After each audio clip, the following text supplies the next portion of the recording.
Okay, so today we are going to start a new chapter,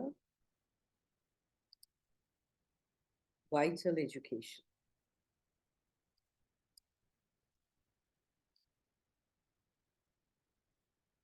Right. So let's get into it straight away. Ila, will you read the first two paragraphs? You are on Yeah, mute? yeah, yeah, yeah. Sure, sure.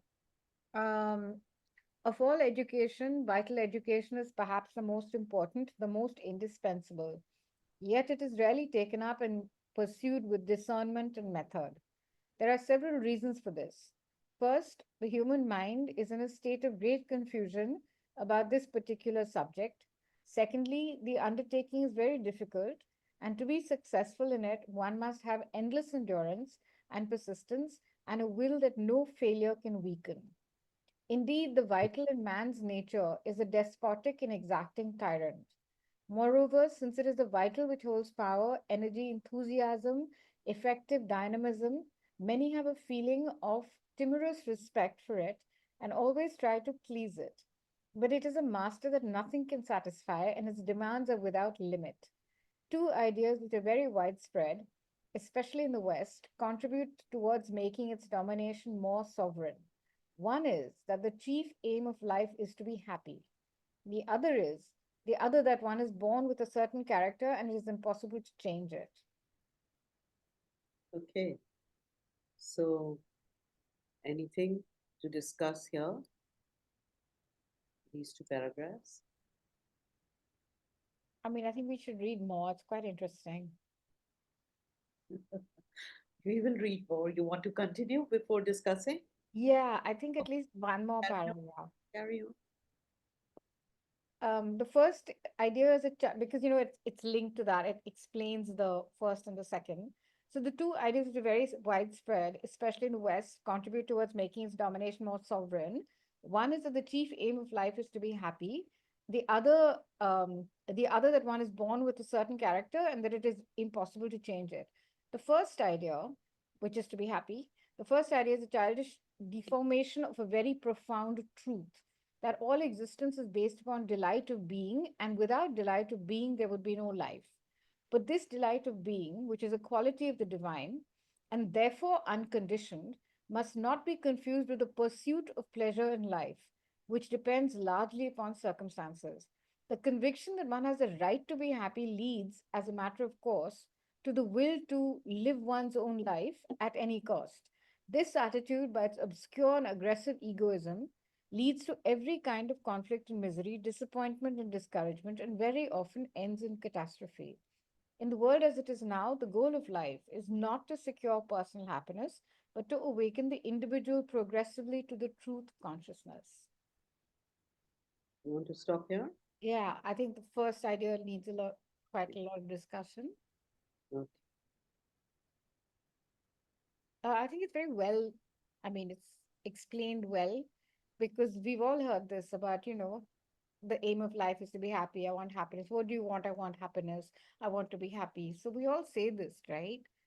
But in point of fact, it's not what we should be saying, and that's quite interesting to hear. Happiness is something different from, and that Yeah, mother is saying that if we want to be happy the way at the moment we happiness is understood, then it leads to living one's life at any cost, because my happiness is at the cost of somebody else's happiness, and I couldn't care less because my goal is to be happy. So that's what creates disharmony and conflict, etc. So the first para, just to, all of us know that it is not taken up in schools, vital education, in no way. And the mother brings in, even till today, it is not taken up. And this is written 75 years back. But some elements are coming in, but not really. They've come in as moral education, value education, but not really dealing with the vital, more of outer discipline and behavior and things like that. And then she says, not just taking it up, but pursuing with discernment and method. So here also a method, just as in the body. Here also a method is needed. Plus, a discernment is very necessary. As we go further, and in our discussion, we will see, unless anybody wants to now throw light on it, why does she use this word discernment? Why is discernment needed? Because if you link it to the what she's saying later, then you need to understand. I mean, the quality of discernment allows you to understand what makes you work towards a truth consciousness and what gives you that kind of happiness that you ought to be aspiring to, as opposed to the, what did she call it? Childish deformation of a profound truth. Of course, that is very well said. Also, there are other elements why the discernment is needed. When there are two things in front of you, how do you choose which one is all right for me? Which one is the thing to say what is the path that I should take? What is the concept or the principle that I have to follow? I think the faculty of discernment, if it's not sharp enough, we will not be able to do it. That is true. What else? Any other reason related to the vital? Why discernment is required? Harpreet, yes? Yeah, so Your voice is very faint. yeah, now is it better? Yes, it is. So I mean, I mean, I was in a workshop today where we were looking at the Brahma Viharas of in the path of Buddhism, and there we were practicing love, so the friendship and love, and it's a guided meditation because both the experts have been practicing Buddhism for long, and for the first time ever, I realized, whomsoever we were trying to give in love, that we talk of love as in relations more as attachment. And is it not really a love as in love we really feel for a person? And even we don't look for the synonyms or the exact definitions how we want to express love. So, and I when I came back, I shared the same with my mom, that is it we express that हमने तुमको पैदा किया, या मतलब जो normal हमारी चीजें होती है कि माँ ने इतने दिन गर्भ में रखा, तुम्हारा ये उठाया, तुम्हारा वो किया, एक नॉर्मल पार्लन से होता है. And then of course there's hardly any time because the life just rushes, where they just both sit and say that, thank you for coming in my life, and it is the love, or we love you for so and so. So wo pata hi nahi chalta, because there are a lot of things also happening, and I can see, because the generational thing, when we wanted our parents to feel this love, have a pause, they felt ऐसा थोड़ी ना होता है, ऐसे कहते नहीं है कि प्यार करते हैं. So one is, this is where I felt the discernment that, What is love? yeah, what is love, even in simple relations. वो तो मैं जा ही नहीं रही कि love को हम associate करते हैं with opposite sex or same sex attraction. Okay. मैं तो as a feeling vital के हिसाब से बात कर रही हूँ, from vital education. That's where this was my discovery today, if it helps. Right, sure. Anybody else?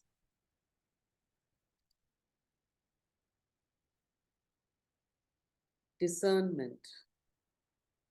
All these, whatever everyone has said, are part of it, but there are still a few other aspects which become especially important in vital education, because discernment is one of the methods to use to refine the vital. Maybe So I would use, sorry. you want to speak, sir? No, you go ahead, then I will say. Yeah, so I would use discernment in a way where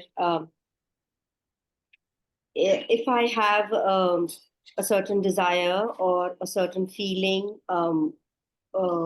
anything that is concerning my emotions, feeling, or the way something arises in me, like a discomfort with anybody, I would discern it in such a way that I would question myself, where is it coming from? And before taking action, I would ask certain questions like, I usually do so with certain 5 questions, depending upon whatever is I am feeling. And even if it's like a conflict with somebody, I usually look into that so that is my way of discerning where is it and what could I do? How am I responsible? And what is it that makes me feel that my point of view or my feeling is more important right now than the not more important, but takes over, and how can I communicate the same to? So that is my discernment. To examine one's feelings and what they are and where they are coming from. In this, where they are coming from, yes, Ila, why don't you go ahead? You wanted to say something also. It was sort of vaguely like that. It was basically to see that, to see where is the feeling coming from, and to what extent is it your ego that is working, and to what extent are you able to step aside and actually look at things? Because if at the end of the day you're supposed to be able to keep the vital in check and you're not supposed to allow it to completely run amok, then you have to have the ability to discern what is actually happening. So you have to have the ability to stand apart and look so that you can actually see the reality of what is happening. And that I think is a discernment. Yes.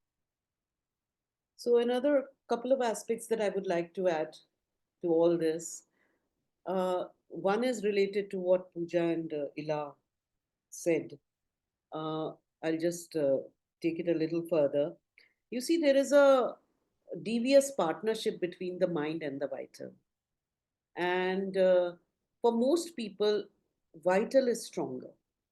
Although we are taught that man is a mental being or human being is a mental being, we are actually vital beings with the mind most often playing second fiddle to the vital. Because as we will proceed and we will see, the vital is so powerful, it's such a powerful force within us that when we say impossible world, or when Napoleon said impossible is not in my dictionary, it is the vital in him that makes it possible for impossible not to be there in his dictionary. It's the vital generally which gives that kind of power that anything you can try and nothing will stop you. In normal life, I mean, psychic of course does, but right now we are not talking of the psychic. So that is one. So to discern this nexus within oneself. So when Ila also says mind and matter, the mind often is mixed up with the vital, and then one has to decode how much of the vital, and is it actually vital and the matter in this case, or mind and matter, and how to change the character of that partnership. It's not that partnership should not be there, it is a very important thing, but generally it has to work for progress. The second element why discernment becomes very important is because the psychic, the center of the psychic, the chakra, is Anahat chakra, the center of our chest. And that is a double chakra, which some of you know. On the outer surface, it is the chakra of the vital, the higher vital. Vital also has levels. And deeper inside, it's the place of the psychic. So that is, even if I have refined my vital and I've overcome most of the egoistic or lower tendencies and all, if I'm going further towards the psychic discovery, most often I get confused between the vital and the psychic. Is it the psychic, my psychic telling me this, or is it the vital telling me this? Because the place is the same. With mind, you can feel, yeah, it's coming from here, from my head. Yeah. But from my heart, now what does this heart mean? Does it mean the vital heart or does it mean the psychic heart? So, there also the discernment becomes very important in the later stages. So, I think that's why the mother puts this word here, discernment and method. And then she goes on to say that why this education is not taken up. One, confusion. People don't know what it means, what to do, what is to be done in it. And that confusion, it's interesting because as Sagarika knows very well, she's here from Lavani. When we are working with teachers and we are doing various things, it is easier to grasp what is mental development and what is physical development. Vital education, for some reason, when they write reports, when they plan, it gets all confused. What should come under vital? Some of it is going under physical, some is coming under mental. Despite repeated this thing, there's the clarity comes very late. So there is a lot of confusion. And second, she says, because even if somebody is not confused, it is a very difficult task. Now, what makes it difficult is in the second paragraph. So she talks about the nature of the vital, and she uses here again despotic, exacting tyrant. Whatever it wants, it will not let you rest. Because the key motive force in the vital is desire. Physical, it is habit and routine. Vital, it is desire. Now, once a desire is there, it will not let you rest. So, therefore, and it is supreme. It wants everything to bow down to it. That's why she uses these words: despotic and exacting tyrant.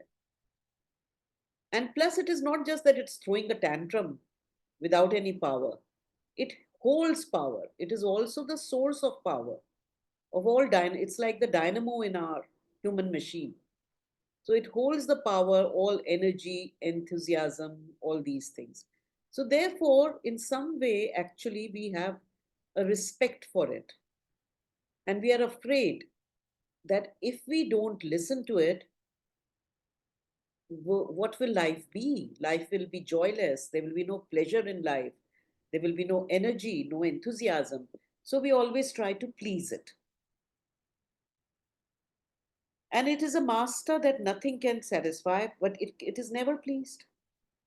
Its demands are endless without limit. So it is really like, you have a partner or you have a boss and you are just trying to, bow down to them because you don't want to make them unhappy. But they're never happy, whatever you do. Never, never, never, ever. And then she comes to what are the ideas which make its domination. So first of all, we are fighting this internal battle. Anyway, we are afraid to displease the vital. And then in society, there are these two ideas which also give strength to it. So it becomes a double battle. And these ideas, the first one which we read is aim of life is to be happy. Every parent, you ask, what do you want for your child?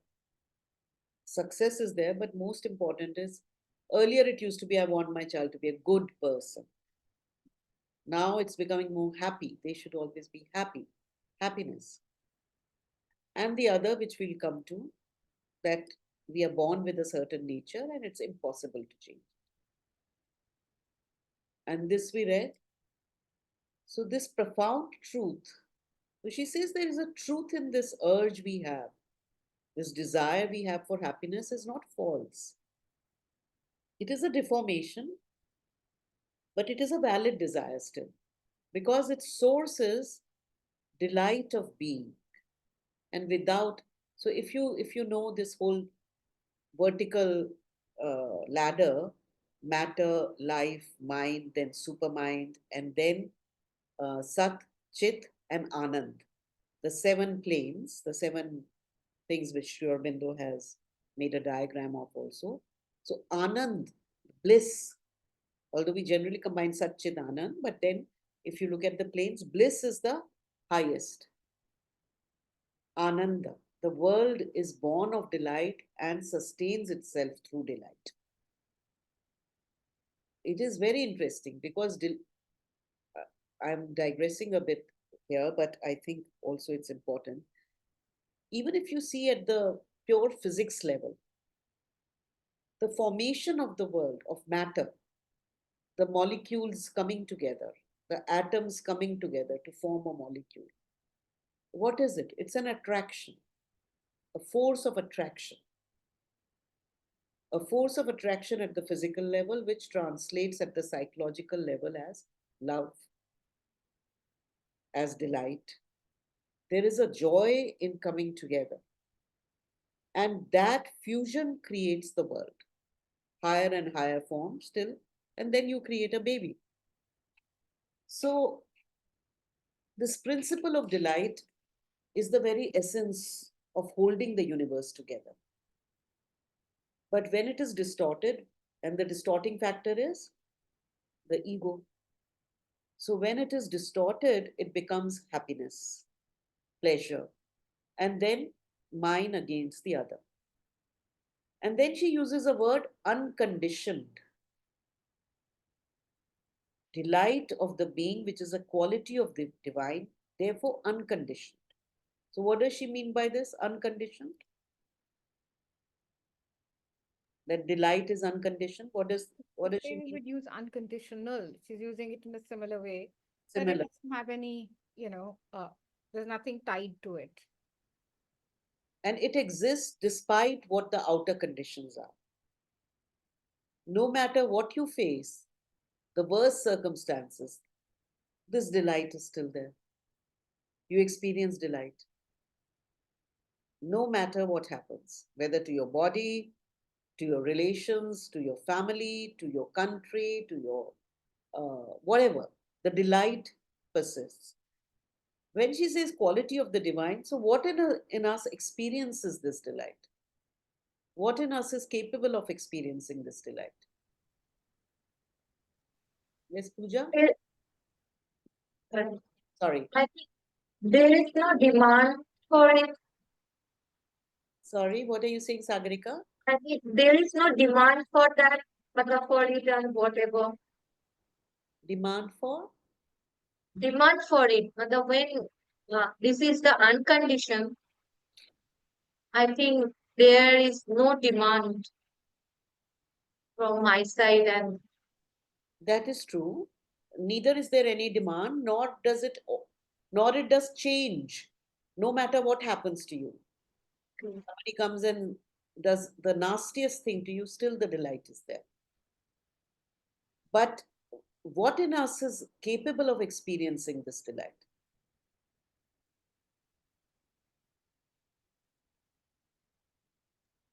Has to be, Who's saying? I was trying to say, but then I thought somebody saying, but Oh, only I yeah. could see is you. Who was it I who would was say, trying? I Yeah, said please say psych. that. Please say. Yeah, Well, Pooja's psychic, that's true. It's not the mind, it's not the vital, it's not the physical, it is the psychic. Because psychic is a spark of the divine. So and psychic is actually lives in delight. But because we are not aware of our psychic, so we don't experience that delight. But that is inside us. Because that's the central principle of creation. So she says this must not be confused with pursuit of pleasure, which depends largely upon circumstances. If circumstances are favorable, I feel happy. If they are unfavorable, I feel unhappy. So they are conditional, they are not unconditioned. That experience for me of pleasure is a conditional experience, it depends on certain conditions. And then this is very clear, we already discussed that if I'm convinced the mind thinks that I have a right to be happy, then obviously it leads to all kinds of selfishness and conflicts, obscure aggressive egoism, conflict, misery, disappointment, discouragement, and ends in catastrophe. And then she says something interesting.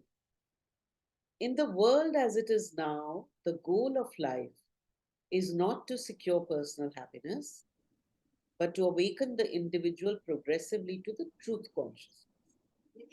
So, what's she juxtaposing? Personal happiness with progressively to awaken oneself to the truth consciousness. What the interesting word here, what makes this sentence interesting for me, is this small little word, now, as it is now. So please, this is not a black and white statement, forever and ever. The world as it is now. So at present, we cannot say happiness is the aim. Maybe a day will come when happiness and delight would be the same, when we can say that is the aim. But because there is a schism between what is delight and what is happiness, personal happiness. That's why, as it is now, we cannot say that personal happiness is the goal of life. I have a question. Yes, please. Um, so because of the word that she's used, which is personal happiness, uh, does the, getting to truth consciousness, is that actually what she defines as happiness? As opposed to personal happiness, meaning my happiness, as opposed to what I think happiness is, that's personal happiness. To get to the truth consciousness is what? The happiness of my entire being. It, So is it a different kind of happiness? if I awaken to the truth consciousness, then I would experience delight. The distinction she's making is personal happiness and delight. Yes, but the way is to awaken, because I cannot suddenly become aware of the delight. So awaken and also to become aware. So okay, I think there is more to it here. First of all, let me also, I thought that's what you were going to ask, but you didn't. But that question came to my mind as you started speaking. Does it mean that I'm not to secure personal happiness? Somebody, for example, the present kind of governments which are governing all over the world could take this up and say, oh, it is collective happiness which is the aim of life.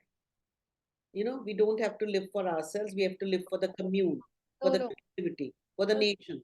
no. That's why it's important to understand what is the other kind of happiness. That No, no, is I know, but this question can come, and I'm saying this sentence can be misused to interpret in that way. not unless you believe that the truth consciousness is collective happiness. I don't. Ah, You don't. I know that. I'm just pointing out, you're saying. yeah, Okay. because she has used the word personal happy. She could have said is not to secure happiness. Why did she say personal happiness? Okay. Yeah. So she's talking at the moment, and when she's talking of the vital, basically she's talking of the individual. She's not talking at a collective level. Individual के लिए इतना मुश्किल है करना, collective तो भूल जाओ. Right? So I think I'm thinking aloud, but maybe before I share my thoughts, I can ask all of you to think also. Why does she not say, but to awaken the individual progressively to delight? Why does she use the word truth consciousness? She could have said, awaken the individual to delight. Why does she introduce this new terminology? I think that was actually my question. Yeah. But I think it's because uh, she's actually doing two in one. She's giving you the answer, meaning she's giving you the path and the answer. So when I asked you what is truth consciousness, you said it's a way to delight. So that's why. Because if she said delight, then she would have to spend more time explaining what is the path to delight, which is the awakening of the truth consciousness. So I think she just took a shortcut. Any other ideas? Why is she saying and progressively to the truth consciousness? So isn't truth consciousness a part of Satchitananda? It is. So if she's saying progressively, that means awaken progressively. We can't, I mean, as we are the humans, as we are right now, normal, we can't really reach there. So probably that's the progression that she's talking about. So she could have said progressively to delight. Why did she replace delight with truth consciousness? I mean, this is all hypothesized. We don't know why really she said that. We are just trying to bring together our thoughts and make it more deep, our understanding more deep. We don't know really why she said that, but these are whatever answer we come up with doesn't mean we know why she said it. These are our thoughts. So I think the truth consciousness is, I mean, the way I will understand is that the way we understand things either from our point or from the principles, ये ऐसा होता है, भगवान ने जो किया होगा वो अच्छा हुआ होगा, and so we find conflicts, but yet we keep on explaining our things in order to change our emotional reaction. मतलब ऐसे मुझे समझाया जाता है और मुझे बहुत बार उसमें conflict नजर आ जाती है. So the moment the truth consciousness comes, you know, there are things which are more that there exists a truth, you know, which is the sum total of all of us, and all of us what we can interpret is happening, and maybe be awakened to it, and may it guides me and my, you know, emotions and consciousness. That is how I think. क्योंकि मुझे तो ऐसा लगता है कि ये I'm इसके not- opposite हो गया. I'm Sorry? not asking you to explain truth consciousness. I'm asking, why didn't she say delight? Why did she say truth consciousness? Because, can I? Kirti, go ahead. Because you see, ultimately it's our truth we have to find to reach our psychic. And Okay. the aim is to reach the psychic, find our own truth, and connect with the psychic. I don't know if I'm able to. Okay. Let's hear. Prerna, do you want to say something? Yeah, suppose I take a very basic unit of a family. If in a family, let everybody not doing their personal happiness. However, each and every individual progress towards being himself or herself true. That is from very smallest unit of an organization, I'm thinking. So slowly to take it to the ripple effect. So Okay. Let me that is continue. what I can make out of it. See, she has used truth, T capital.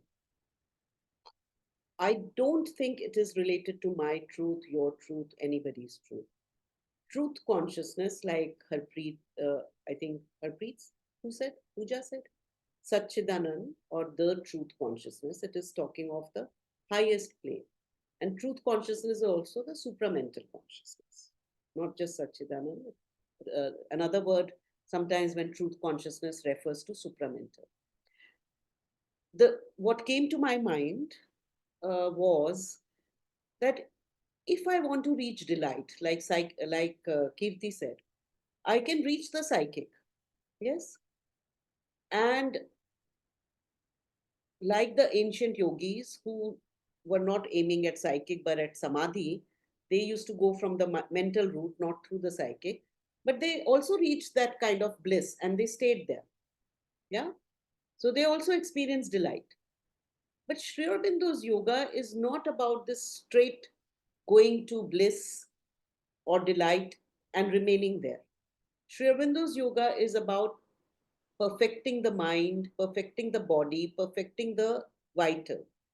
When she says awaken the individual progressively to the truth consciousness, the sense I get is that every part has to awaken progressively, step by step, and that is the yoga of refining the mind, the vital, and the physical, awakening them to the divine, not just the psychic, not just reach. Otherwise, she would have said, go take the shortcut, reach the psychic, forget about the body, forget about the mind, forget about the. And that can be done also. If I don't want to work on my outer instruments, I can just focus on the psychic and connect with it. And I'll be live in a blissful state. But the moment I'll come out of it, I'll be as nasty or as stupid as I was before I entered the psychic. So that is the impression I get. That this is because it is not so that you go direct to the psychic and be there finished, but it is each part of yours has to change and awaken to this higher truth. That's why she shifts from happiness to this. That is what comes to me. Okay. Right. Kirti, you want to read about this one para, please. The second idea arises from the fact that a fundamental change of character demands an almost complete mastery over the subconscious and a very rigorous disciplining of whatever comes up from the inconscient, which in ordinary natures expresses itself as the effects of atavism and of the environment in which one was born. Only an almost abnormal growth of consciousness and the constant help of grace can achieve this Herculean task. That is why this task has rarely been attempted, and many famous teachers have declared it to be unrealizable and chimerical. Yet it is not unrealizable. The transformation of character has, in fact, been realized by means of clear sighted discipline and a perseverance so obstinate that nothing, not even the most persistent failures, can discourage it. The second idea was about the change of character. The other, that one is born with a certain character and that it is impossible to change it. So she's talking about this.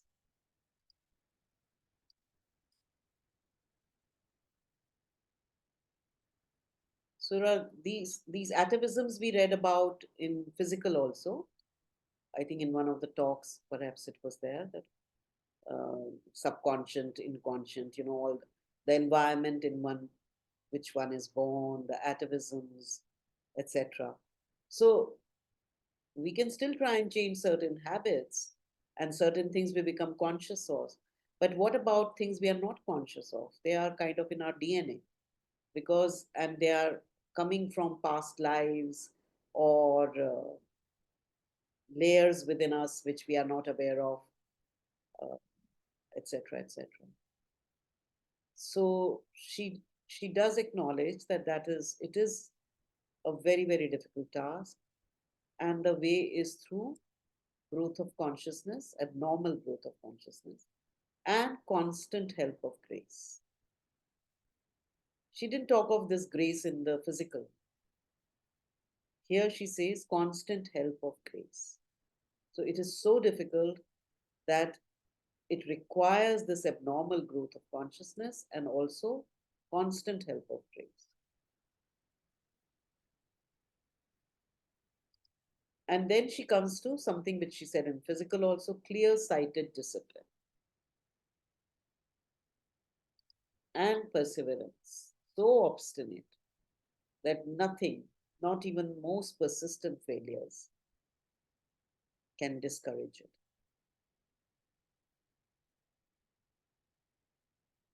There are these beautiful lines in Sri Aurobindo's God's Labor.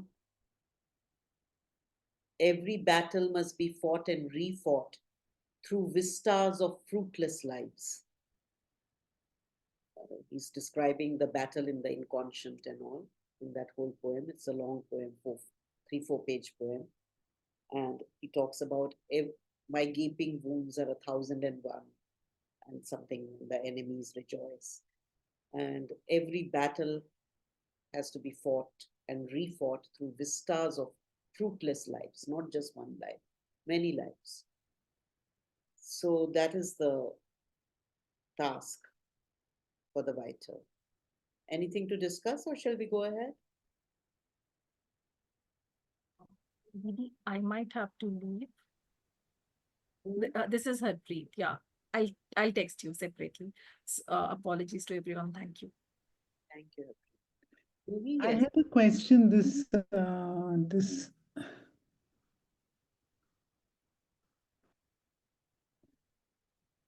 Go ahead. I'm not sure what the question is, but Was it related to this paragraph? yeah, it was. Change of character and how the atavisms and environment, growth of consciousness, help of grace, discipline, perseverance. No, it's okay. Fine. Ask it when it comes back to you. Yeah, thank you. Shall we go ahead then? Yes. I have a question. At a very practical level, if there is a trait in a child which I feel all my efforts I'm not able to, help him, that it should be transformed or changed. So could this be coming out of this, what Mother is speaking in this paragraph? Do I need the faculty of discernment to understand? where is this characteristic coming into the child, and then how to deal with it. It is at the practical level, how do I deal with this kind of thing? Yeah, of course, discernment is needed, definitely. It depends on the age of the child. With young children, besides discernment, I would say with young children, especially, it has to be an intuitive discernment. And there has to be an emotional and ideally an inner connect. If you can have that inner connect with the child, then it is easier to know. To do for oneself itself is difficult, then to do for another person. The only advantage with children is little children. They are very transparent. As we grow older, that transparency gets clouded and then totally hidden, and then veils also come in and pretense comes in. Then it becomes very difficult. Sorry, my counter question will be why we want to change somebody's character as a facilitator if it's, or we are changing somebody's reaction or somebody's action to it. Because if somebody has any kind of character, we as a facilitator should understand, kind of nurture, or kind of help him to do it. If it's a, I think it's a action or reaction that we like to change, or a character. Maybe I'm just Very nice. So there are quite a few teachers here. Please respond.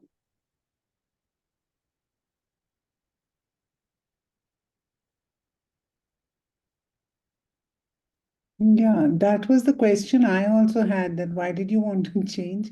And why, at what age are you wanting to change?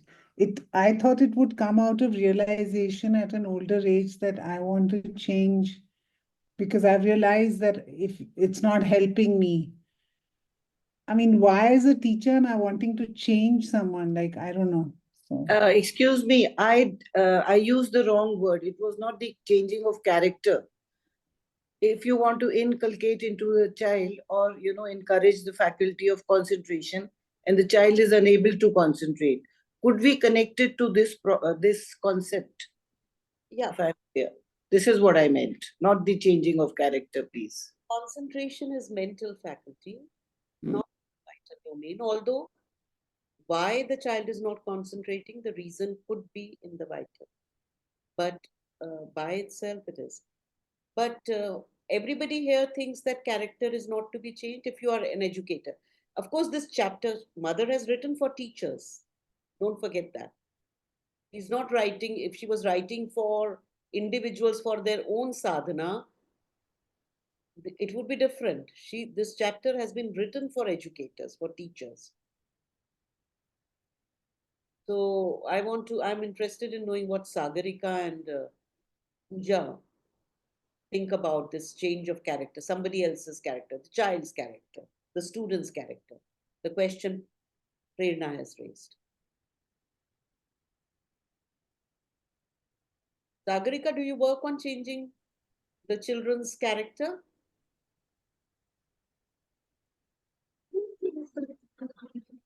Sorry? Sorry, can you hear me? Yes, I am audible. yes. Okay. I this first time character the it strike this word character. Why should I change our character? I think it strike me first time. Character really why the character change means what? We work on the children. They are not character. I think their uh, behavior. Is behavior and character are the same? No. So we just focus on their behavior and what they're thinking when what they what their action behind their thinking and all. मतलब अगर वो कुछ तोड़ फोड़ करे या concentrate ना करे, so because I am really confused about this vital and all. So why they are fighting? Some children are fighting, some children are not. But it is depend. It is When मतलब related to their character. when a child is fighting, Hmm. I just tell the child, don't fight, I'm not going to accept it. Hmm. What am I working on? Character or behavior? I think uh, first we know what is the reason behind it. Why Why he should or she is fighting?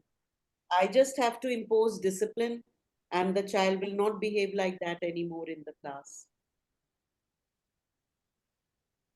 So then uh, uh, then I should go to that child. Why it's not listening? That follow the discipline and not listening that. I mean, then it's come to that vital, this emotion. What she or he thinks about that. Why do you Why? why do you want to go there at all? Okay, Pooja. So I just missed the last part because sorry, I had to rush. My dog had to go for a walk. But when we were talking about character, as is mentioned here by the mother, um, where what I look at it is not the inborn nature, but something which develops uh, out of the surroundings and out of so which would manifest as behavior, something like that, and something which gets usually like the example that we're talking about. If the kid is fighting and if the kid is into something is going on that he or she fights almost every time or is craving for attention by indulging into these activities of fighting and everything, then there is this role of the teacher and to get into a lot of uh, a lot of things, of course, step by step. So this is what I am looking at. Working on behavior or character? So I am not sure. I'm talking about a behavior which is forming a character. Okay. Prerna, I have a question for you. Hmm. Have you ever told inspirational stories to your children?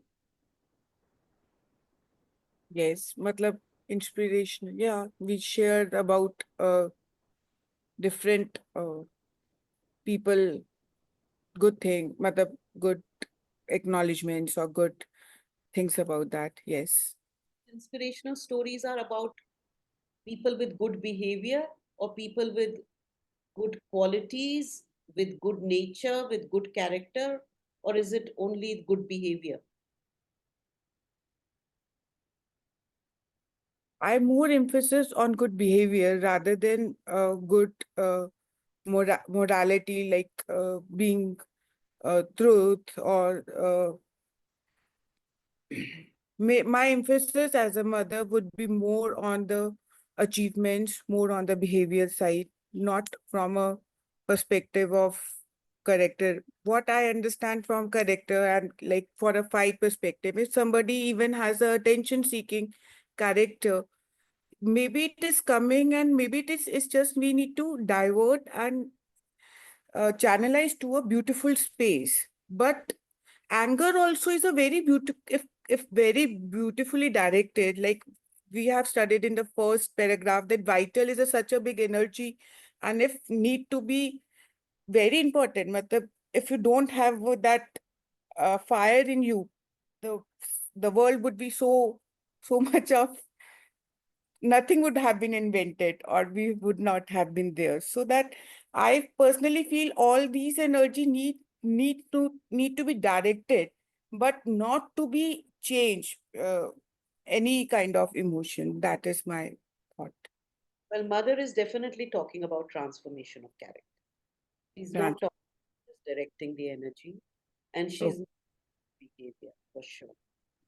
She is Okay. definitely talking about change of character, change of nature. For example, There's a lot of confusion here when I'm listening to all of you, using words, behavior, morals, character, nature, all interchangeably. So, like what the mother said, there's a lot of confusion.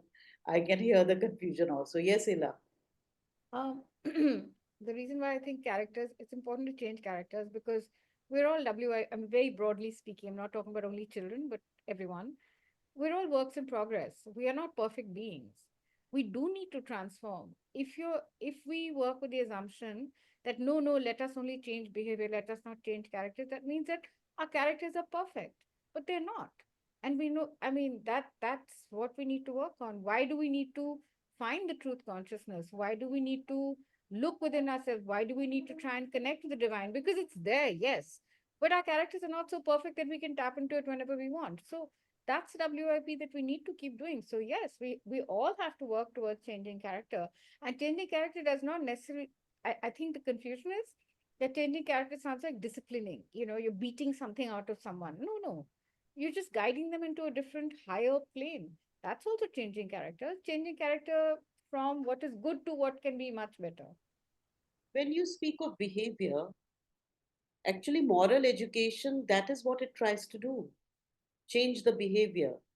Don't tell lies. It's good to tell truth. Don't fight. It's not good to fight. Share with each other. Sharing is good. It is all behavior. Does it change anything? In front of people who matter to me, I'll behave like that. But nothing has shifted in me. Like a robot, I might do all those things, but it doesn't mean that the impulse which was within me, which was pushing me to fight, or pushing me to snatch, or pushing me to be selfish, or pushing me to be good or kind. A lot of kindness is very egoistic, for example. A lot of generosity, the basis is egoism. Let me give to the church, let me give to the temple, let me help the poor. But it is all ego, for the ego's sake, for fame, for feeling, oh, I did something good today, you know, that sense. So, all these movements are going on within me. If I only work on behavior, I will start giving money to the poor. I will start helping this one, that one, without any real shift in me. And I will be feeling very good about myself that I'm a very good person. But I have not at all studied what are the impulses that are, what is my motivation, what part of me it is feeding this behavior, and what is happening. So that is what the mother is saying, that it is, you have to go to the root. In everything, you have to go to the root. And the root, the crux of Sri Aurobindo and Mother's yoga, the supermind we talk of, but what do we know of supermind? Our work is not to aim for supermind or anything. That is something which is being done by Sri Aurobindo and Mother. Our work, when asked, there's only one thing they say: change your nature. Change your nature. So you can use character and nature interchangeably. Change you. Sorry to interrupt you. Change you because I can't hear you. Change you. Nature, your Okay. character, change Okay. nature is the central thing. Without that, behavior arises from the character. Yeah. Behavior is an indication, not always, is an indication of my character. But society unfortunately teaches me good behavior very soon, and so I cover up my character. I can be speaking very nicely to you and cursing you within, or not wanting to share with you, but because it's good manners to share, I share with you. But I really don't want to share. So nothing shifts. With behavior, nothing shifts. Yes, Pooja has been, poor thing, her hand is now tired. No. So when I meant, of course, transformation is undebatable because we are all working towards transformation. And I thought the question we were discussing was change of behavior or change of character. So yeah. So and what I said was more or less on what you said, and I believe completely. Like when you say change, you don't just correct the behavior. The cause of the behavior has to be understood. So if today I'm saying that if a child is lying, or if the child is hitting, or if the child is not able to concentrate, or if whatever is the behavior that I am seeing being manifested, I usually, in a layman's term, I would name the child a certain character. But what I am talking about, a transformation, be it with myself, or if I'm a facilitator with a child, I would again use my discernment here and ask those questions as to where is this coming from? How did this behavior come out of me? And how did this behavior come out of the child? And then go to the root cause for the child and for myself.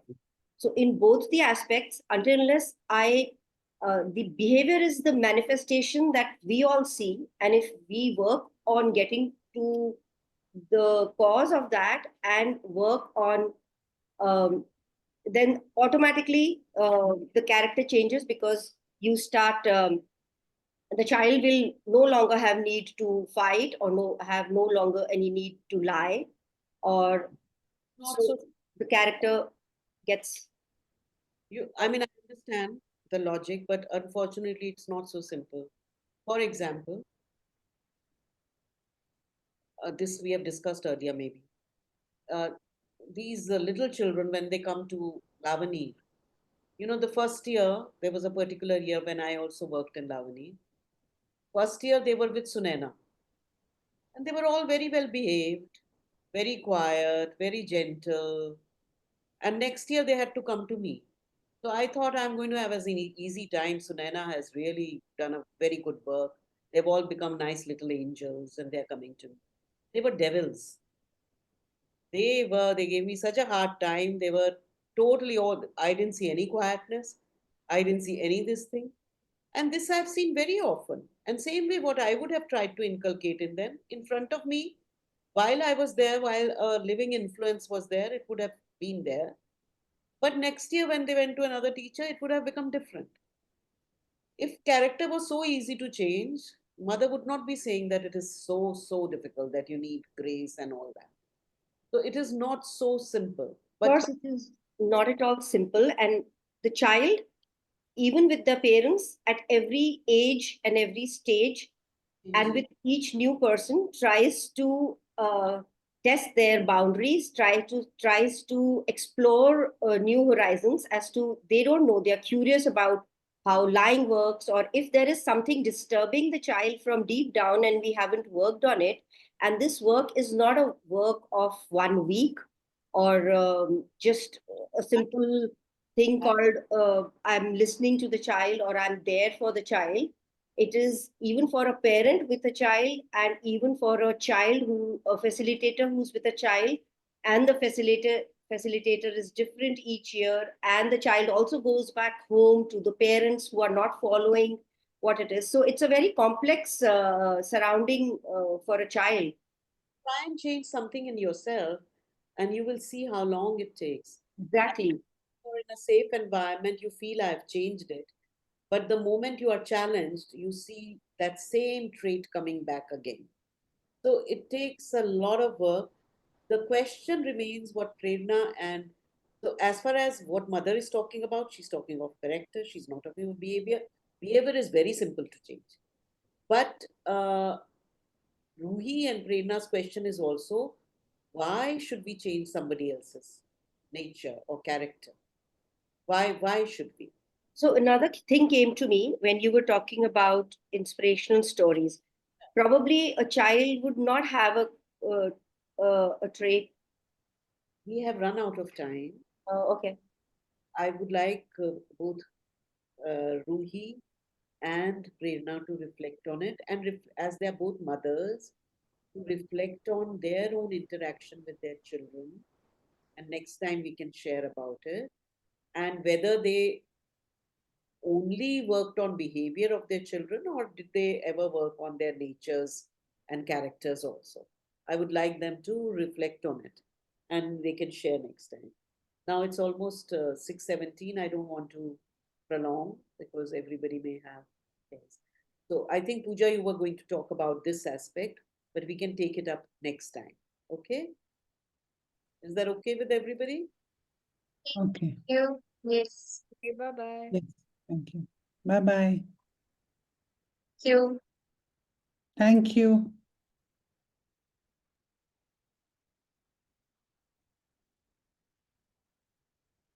Okay. Hello, Ruhi has also joined. Good. Hi. Hi, Anuradha. Hi, everyone. So last time we were reading this Vital Education, and we had read that how it is so indispensable but never taken up, and the same discernment plus regular discipline, all that is needed, and an obstinate will. And the mother spoke about the character of the vital, which is tyrannical and it's never satisfied, but it also holds all energy. And the two ideas which stop people from taking it up, goal of life is to be happy, which she says is a distortion of the higher ideal, which is of delight, bliss, uh, and progress gradually to the truth consciousness. And the second idea is that human nature cannot be changed. One is born with it and one cannot change it. And she says it is very difficult, but it can be done. The transformation of the character has, in fact, been realized. When she says has been realized, it means not it can be done, it has already been done by, by some people. Transformation of character has, in fact, been realized by means of a clear sighted discipline and a perseverance so obstinate that nothing, not even the most persistent failures, can discourage it. Okay, so let's begin with now she's saying how one has to work on this. Ila, would you like to start reading this first para? Okay. The indispensable starting point is a detailed and discerning observation of the character to be transformed. In most cases, that itself is a difficult and often a very baffling task. But there is one fact which the old traditions knew and which can serve as a clue in the labyrinth of inner discovery. It is that everyone possesses, in a large measure, and the exceptional individual in an increasing degree of precision, two opposite tendencies of character in almost equal proportions, which are like the light and shadow of the same thing.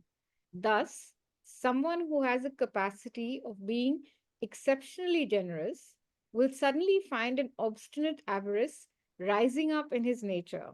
The courageous man will be a coward in some part of his being, and the good man will suddenly have wicked impulses.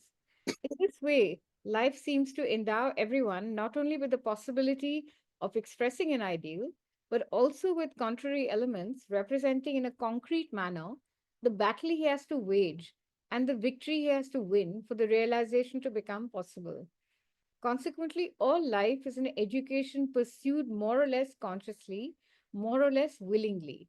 In certain cases, this education will encourage the movements that express the light. In others, on the contrary, those that express the shadow. If the circumstances and the environment are favorable, the light will grow at the expense of the shadow. Otherwise, the opposite will happen. And in this way, the individual's character will crystallize according to the whims of nature and the determinisms of material and vital life, unless a higher element comes in time, a conscious will, which, refusing to allow nature to follow her whimsical ways, will replace them by a logical and clear sighted discipline. This conscious will is what we mean by a rational method of education. Quite interesting. Yeah, lots of Lots of ideas. yeah, lots of ideas. Hmm. And last time I just recall that we were having this whole discussion on Character versus Is it change of character? change your character. Yeah. Mother is talking about change of character and how the nature and the character gets formed through the vicissitudes of life, through the influences that are on us, through our atavisms, all kinds of things. And education, she says, true education is which kind of provides the opportunities and guides the child to choose the path of light rather than the path of darkness and to express more and more light. So even children, they have shadow. Nobody's an angel. So these two sides, light and shadow, they are in all of us. And she says, as two opposite tendencies in almost equal proportions, and it is an increasing degree of exceptional individual in an increasing degree of precision. So, if you remember the first chapter, we started with the science of living. The line below the title was to know oneself and to master oneself or to control oneself. So, this knowing oneself, maximum she talks about it in the vital. It is not so much in the mind that she talks about it or in the physical, but in the vital, she talks purely about knowing oneself. And she's giving a clue how to know. So, whenever I discover a positive quality in me, I also have to be aware that I will also have its negative side. If this is my strength, for sure, I will have its opposite also somewhere in me. To what degree, what form can vary, at what level, plane of the being also. Like I might be mentally courageous, but physically a coward, for example. So the planes can also vary. And similarly, when I see a weakness, not to be depressed, because I also have its opposite, the light in me. And that, if I give weightage to, then that can grow. And that is what she says is education. And for a rational method of education, this conscious will, she be like again and again, will is the key. Self-awareness and will. These are the two things for vital. Will a lot, because one has to fight against the vital's dynamism.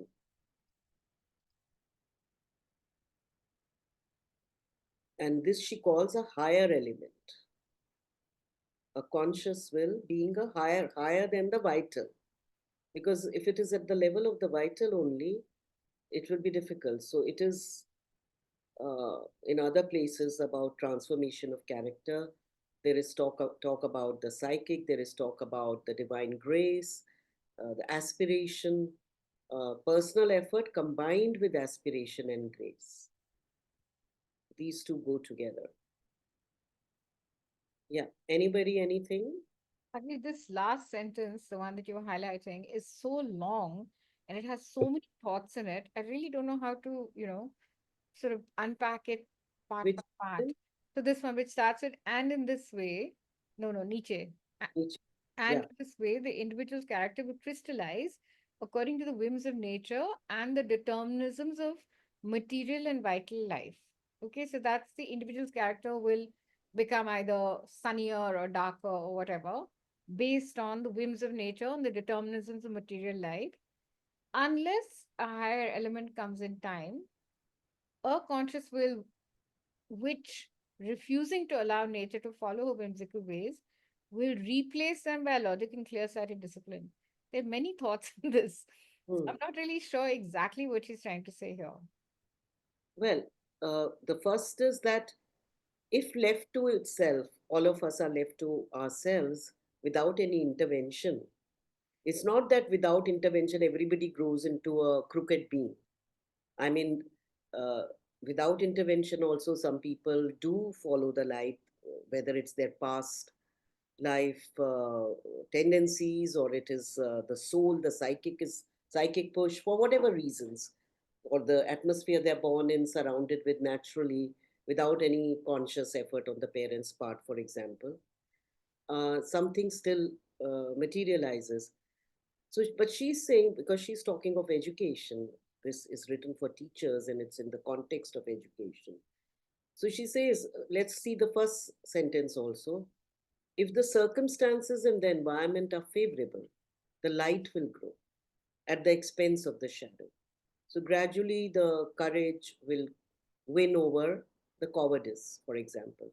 Otherwise, the opposite will happen. And in now, when children come at Lavani, for example, little children, and they are in the playground, and their first response to some children are ready to try everything, yeah, and some children are nahi, I won't be able to do it. मैं गिर जाऊंगा, मैं ये हो जाएगा, मैं वो हो जाएगा. Now it is something either in them or in more often instilled by the parents, the adults around them. कि ये मत करो, वो मत करो. Now if we let it be, then the child will continue with that fever. So we have to step in at that. It's not behavior; it is a inherent fear in them, which has to be tackled, and we have to step in and help them to overcome it, and to give them that message that you can do it. Nothing will happen, but you also that you have the ability to do it, and that way positively keep reinforcing it in other fields also, not just physical. So the opposite will happen. And that is how the individual's characteristic will crystallize. So either according to the whims of nature, so whatever, good or bad, whims of nature are there. They might be good, they might be bad, and the material and vital life the child is surrounded with or coming from inside. Now here, every time you have missed out one in, that in double in is important. Unless a higher element comes in time. That means it has to come in early. Vital education has to start early. The children, we have to intervene with the children. Otherwise, once the character is formed, it becomes very difficult to change anything. So this in time is very important. And this higher element is the conscious will. Now, conscious will initially can be the parents or the educators, but the aim is to develop the child's own conscious will. If we are working with children, we are working with ourselves, then I have to develop my conscious will.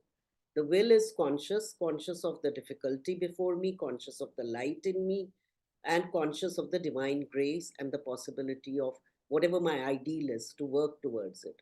It can be at many levels, this conscious word. So with the child, I have to gradually inculcate the child to, I won't use these kind of words with the child, obviously, with a little child, but this is what I have to tap into and help the child to every time, whether it's through that story of the inner star, whether it's some other story, some character they look up to and they are inspired by, whatever way, which refusing to allow nature to follow her whimsical ways will replace them. What is it to be replaced by? These whimsical movements. Logical and clear sighted discipline. So it is not morality. It is not morality. Please, please, please remember. It is not value education. It is not moral education. It is going with the nature of the child, discovering the light and shadow, and helping the child to choose the light every time.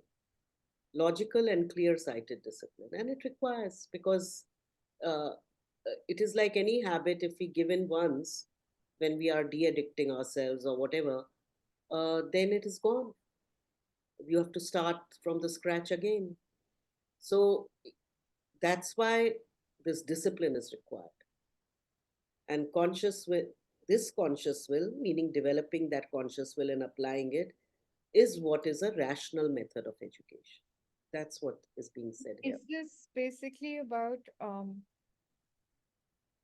sort of, okay, so I don't know, when she talks about nature, and she talks about nature being whimsical, and so therefore, if the child is left on his own, then the child is prey to the whims of nature.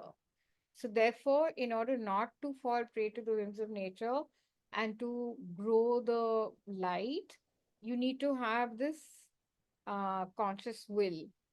So this conscious will, so to me, it seems that this whole, the whimsy of the nature that makes you grow in the way in which, in a sort of slightly wildly abandoned way, is more like what the uncontrolled vital does. Whereas the conscious will to me sounds quite mental because, you have to focus, you have to have discipline, you've got to have, rigor. So there has to be thought, right? So you have to be logical, clear-sighted, and disciplined. So it's like saying that don't let your, to me, it sounds like, don't let your vital go unchecked.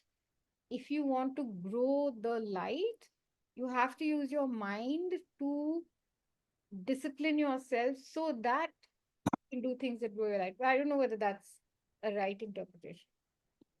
Yeah, of course. See, first of all, please, it's not only whims of nature, it's also determinisms of material and vital life. So, whatever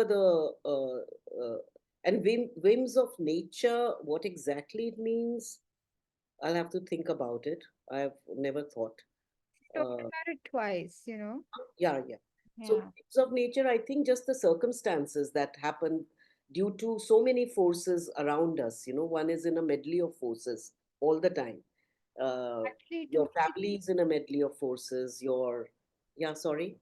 to me, it sounds actually that it is what will happen if you are not given a rational method of education. Uh, If you're not given that, then the way in which you will develop is a very natural way. The whims of nature will make you develop in that way. But if you're given a rational education, then you will have the logic and the discipline and the clear sightedness and so on. yeah, but even through whims of nature, some people develop beautifully. I So don't it's know whether not she's only in saying a that's negative way. wrong. She's just saying that, if I mean, she's talking about a rational method of education, not Yes, just development in itself, but because she's speaking to teachers. yeah. Mm. So therefore, what is the benefit of the rational, of a rational method is that you use your mind and your thought, and have clear discipline to get clear-sightedly to your goal. Otherwise, if you just leave the Now, child may or may not turn out okay. as Yeah. far as the journey of the vital disciplining is concerned, you are right. The mind has a role to play. Uh, Not just the mind. Within the vital, there are various levels: lower vital, higher vital. The higher vital has a role to play. The higher vital is obviously the movements of light and all that. And the psychic has the maximum role to play. Ultimate conversion, because mental control has its limitations. So that's why we see children who grow up very disciplined. They have been like, the moment they get full freedom, certain other aspects come out. Or in a crisis, people who have look very sattvic and very full of light, suddenly some other aspect of their nature, which is very ugly, comes out. So the transformation has not happened. For the final transformation, as far as I understand, is the psychic intervention which is required. And we will go there gradually. But does she mention that in this paragraph? In this, she never uses the word psychic till she comes to the chapter on psychic. But she refers to it when she says light, she will higher conscious will, a higher element. Higher doesn't mean mental.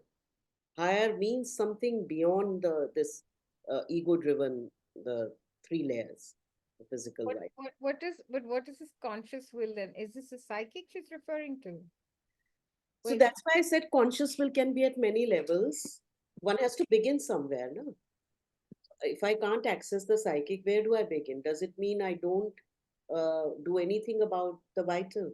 And most of the teachers cannot access their psychic. Then what do? They so leave what is Bible so what education aside. so what is this conscious will? Whatever is the highest in you at that point. If it is the mind, a clear, logical mind, use that. Whatever it, but as a concept, one has to know that a disciplined mind, a developed mind can do a lot, but it also has its limitation.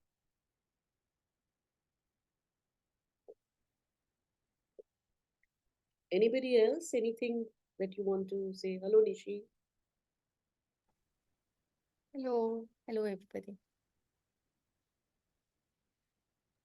Anything to add? Still confused between character, nature, and conscious will. What I understand, I will share. Like a child is doing a physical activity, came to Lavanya, will try to make him comfortable, try different sports, try different physical activity as a teacher. Because there may be different environmental or other fears that has been with the child. But once we have the teacher is able to help the child, but still the child is not an outdoor child. He come do a physical activity, but prefer to read a book. So what my understanding is, a nature of a child is not very adventurous, very physical activity. Yes, he is doing the physical education, able to control, balance. As a teacher, we have to do that. And as a educator, we should not force him. His conscious will is not very adventurous, very outdoor person. So as a teacher, I will acknowledge and understand uh, that he loves to spend only this much time in nature, but more to for himself or herself reading a book. It could be it could be totally different with the other child. So that is the conscious will. As a teacher, I have to understand what is a child basic need, and but at the same time, I'll try to see if any fear is coming from some space or something and try to work on that. That is my understanding. Situation you have described, the child has no conscious will in this. The Hmm. child's proclivity, which I don't know why it is there. Is it fear? Is it laziness? Is it tamas? Hmm. What is it? Is it a resistance to anything new? What is it? I don't know. First, I have to find. Hmm. So Hmm. the child does not have a conscious will in this scenario. Okay. It is the teacher who has to exercise the conscious will. Okay. And actually, the parent's role is greater because I am a teacher only for 1 year. 1 year. And for 3 hours only. I don't know. Hmm. But suppose I were with that child for Hmm. years, a few years, Hmm. and if the child is very small, at that time, I will still try always, even forcing the child to do some physical, that this much you have to do. Whether This much. so I will exert some force. Okay. And Yeah. because I know for the child's body, the Hmm. physical itself, that Hmm. is necessary. Because Hmm. as we read in the physical education, the habits get formed very early. Very. Then all of us, I mean, I know with myself how difficult Uh-huh. it is now to inculcate the habit of physical exercise and all, or Hmm. right diet and all that. It's so difficult. So if I'm not doing that, then I'm actually harming the child by thinking, oh, I must not force the child. The child is free. The child has this nature. No, the nature is being formed. Is it coming from deep inside some soul level? Only Hmm. where I feel very, very strongly that it is coming from a very deep source in the child. Hmm. Then I would, and which is very, very rare, very rare.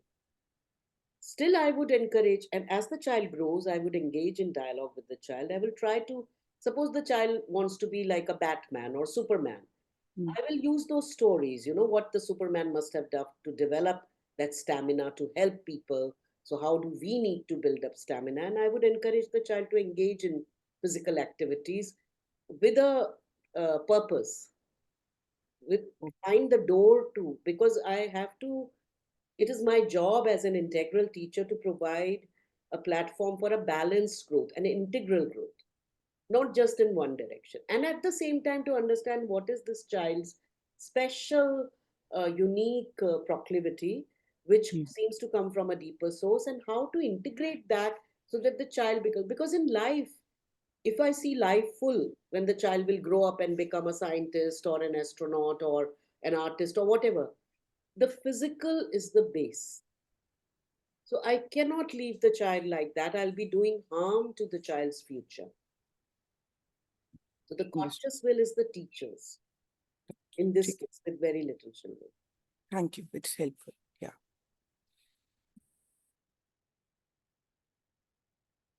Okay, Pooja, would you like to read? Oh, okay, this para was with the first one.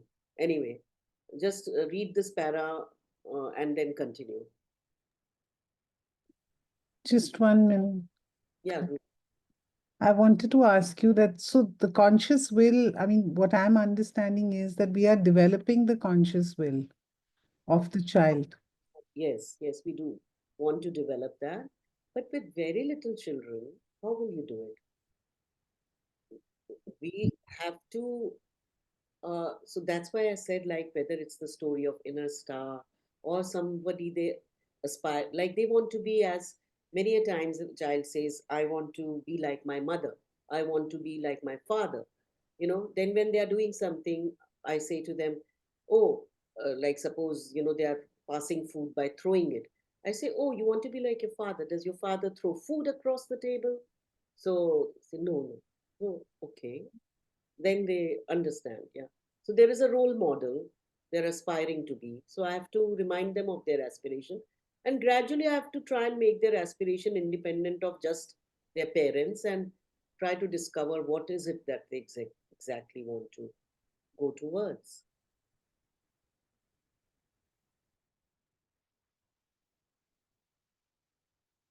Yeah, Pooja.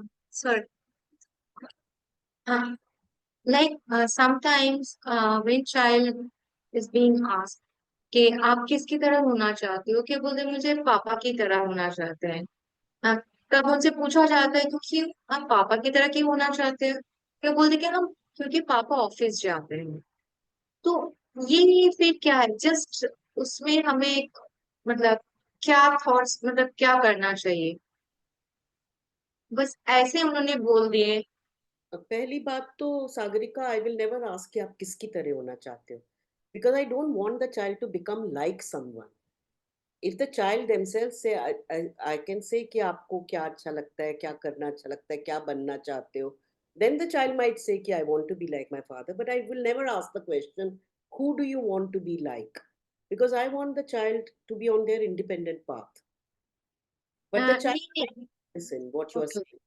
हाँ मतलब मैं नहीं, मतलब मैंने ये बताया कि पर बच्चे खुद ही मतलब कहते हैं कि मैं पापा की तरह होना चाहते, मतलब ऐसा ही Pointing out मतलब very सिचुएशन आ गया है। उन्होंने कहा कि मैंने फोर्स नहीं कि आप किसकी तरह होना चाहते हो, कि सिचुएशन ऐसा है कि वो ही कहते हैं कि मुझे पापा की तरह होना है। तब मैंने पूछा I कि understood, I understood. Okay, But I'm also pointing out you have to be very careful with the words you use. Because every word you use is pushing the child into a particular direction. So just be very careful. If they say कि office जाते हैं, then you can continue that. First of all, why are you asking what is your aim? I don't know. It's a casual conversation, or you have a purpose in mind. I don't know that.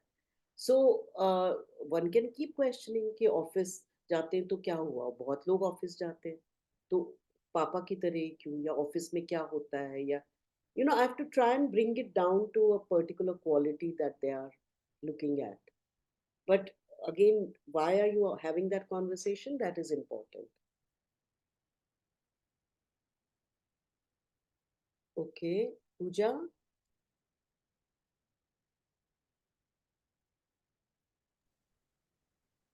That is why it is of prime importance that the vital education of the child should begin as early as possible, indeed, as soon as he is able to use his senses. In this way, many bad habits will be avoided and many harmful influences eliminated. So this we have discussed already, that it has to begin very early. Okay.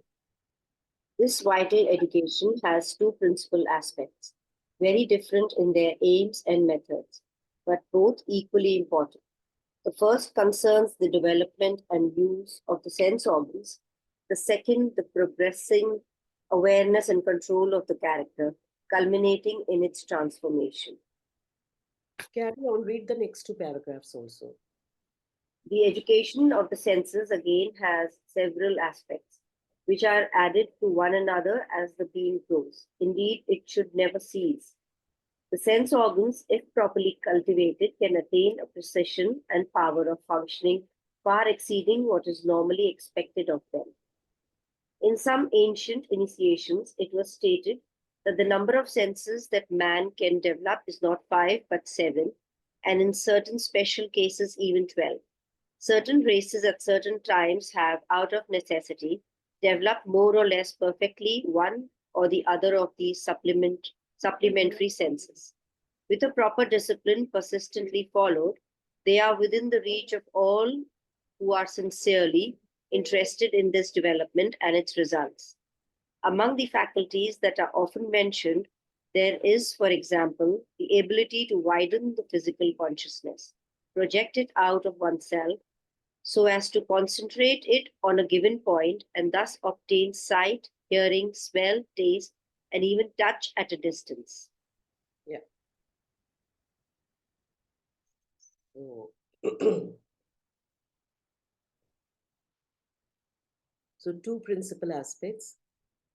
She doesn't put the development of senses under physical, which most people do, because she's talking of the functioning of the senses, not the sense organs, but the functioning of the senses.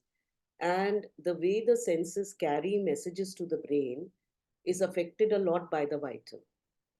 Because if there is a vital interference, then the message gets distorted, and what reaches the brain is something different from what the physical organ has actually picked up.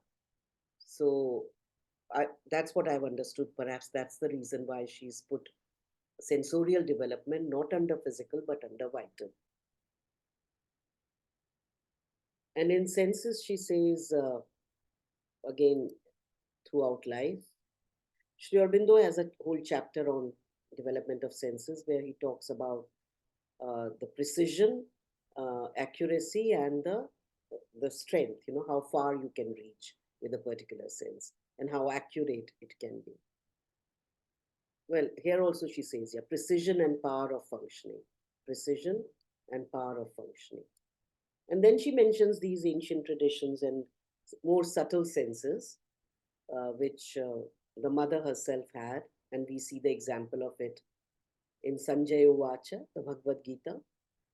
It is the sense of being able to hear and see what is happening at a distance without being present in the battlefield and being able to describe it. So she talks about these senses also. Anything to discuss here? Anybody wants to say anything or bring out anything? Maybe so when it says certain races at certain times have out of necessity, which means, for example, probably hunter-gatherers needed specific senses more than others. Yes. And Neelche once shared an example with me. Neelche came from Netherlands. Neelche is the person who started Mirambika.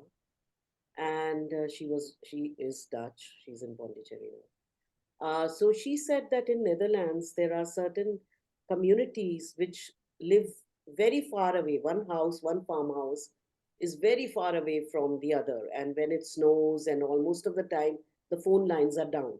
So she said over time, people have developed this telepathic, if they have to go to somebody's house, they just send a mental signal that I'm coming to your house this evening.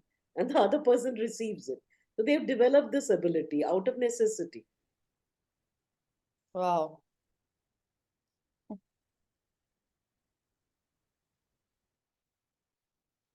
And all of us know about people who lose the use of one sense, how their other senses sharpen and sometimes subtler senses also develop. Okay, Nishi, would you like to take up this paragraph? Yes, yes, Didi. To this general education of the senses and their functioning, there will be added, as early as possible, the cultivation of discrimination and of the aesthetic sense, the capacity to choose and adopt what is beautiful and harmonious, simple, healthy, and pure. For there is a psychological health just as there is a physical health, a beauty and harmony of the sensations as of the body and its movements.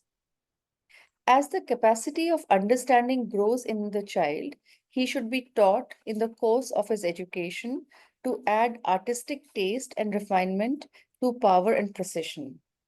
He should be shown, led to appreciate, taught to love beautiful, lofty, healthy, and noble things, whether in nature or in human creation.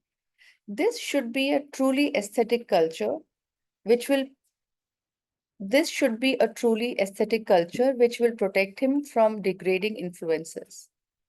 For in the wake of the last wars and terrible nervous tensions which they provoked, as a sign perhaps of the decline of civilization and social decay, a growing vulgarity seems to have taken possession of human life, individual as well as collective, particularly in what concerns aesthetic life and the life of the senses. A methodical and enlightened cultivation of the senses can, little by little, eliminate from the child whatever is by contagion, vulgar, commonplace, and crude. This education will have very happy effects even on his character. For one who has developed a truly refined taste will, because of this refinement, feel incapable of acting in a crude, brutal, or vulgar manner. This refinement, if it is sincere, brings to the being a nobility and generosity which will spontaneously find expression in his behavior and protect him from any base and perverse movements. Yes. So important. Could you please explain psychological health, please? What should I explain? Psychological health. What do you think it means? I could not understand physical health, I can understand, but psychological health means what does it mean? She's given an example of the whole thing. Whatever she is written after that is an example of how Sensations. Psychological, of course, has the way we use the term psychological, it means also the mental, the attitudes, the nature, everything, your inner atmosphere of your emotions and your thoughts, all that. So here because she's talking in the case of the vital, so she's talking about the beauty and harmony of the sensations. And because here she's talked of the senses, that's why sensations, but with the character it comes to, and by the time the paragraph ends, she's talking of beauty and harmony of the emotions also. So all that is part of the psychological health.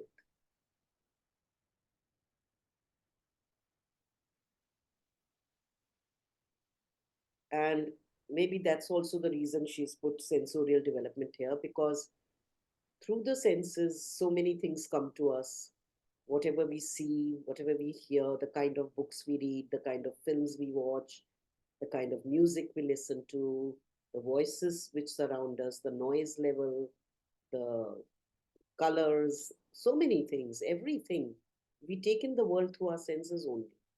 So all that leaves an imprint on the vital and forms the vital and creates, titillates desires in us, titillates our senses, or quietens them, brings peace into the being. All of us know this, when we are exposed to different atmospheres, which are primarily made up of all these sensorial inputs, how we respond, how our whole mood changes, even our behavior changes. So she says when the character, the senses will have an effect if the child learns aesthetic senses added to the cultivation of the physical senses. Then, with precision and power, beauty is also added. Discrimination, cultivation of discrimination and aesthetics. And discrimination, again, of course, mind will be involved, but this is also more at the spontaneous level. Like most children, when they are first time given coffee, coffee is tasty, la, but it is not very healthy.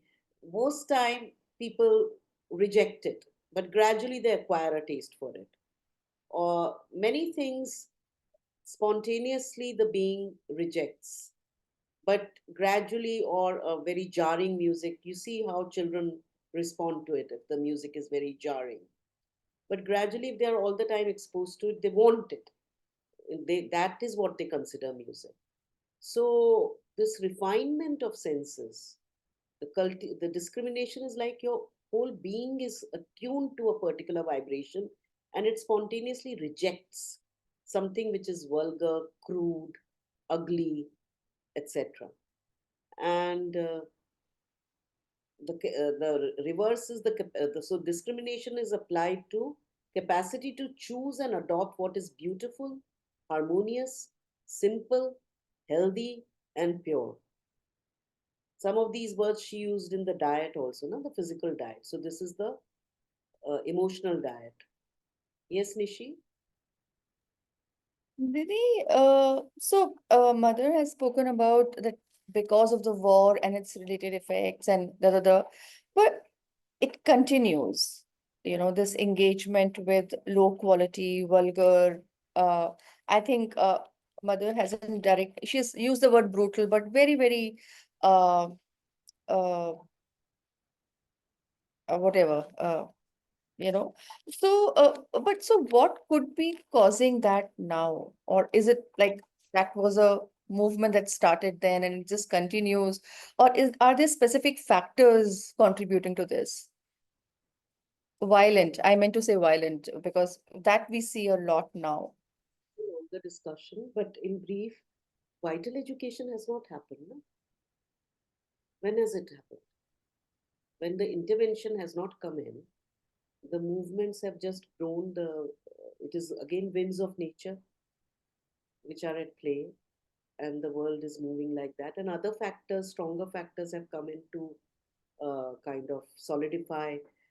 This is actually so many. If you for this, you will have to read the human cycle to understand what is happening, how society goes through cyclical uh, movements and what is happening at that level. But very simply, it is that there has not been a conscious intervention to uh, stand against that.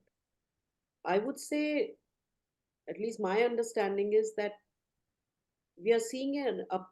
We are in an upward movement. I won't say we are going down, down, down.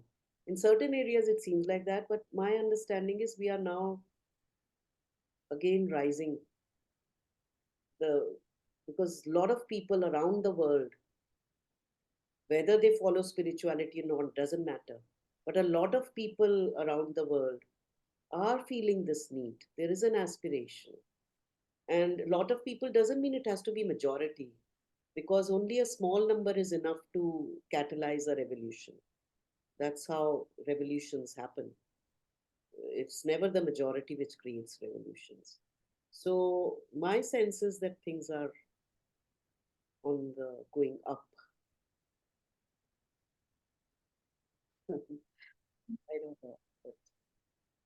But I just see so much of it even, I mean, I completely agree that we don't understand and forget about investing in vital education from early on. And I see even with the very young children, their love for flashy, expensive, branded versus, exactly the words that Mother has used here.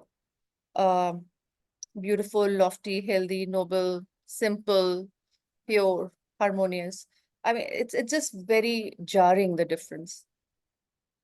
yeah, but you see also around India itself, there are now many more schools. Of earlier there was one Mirambika.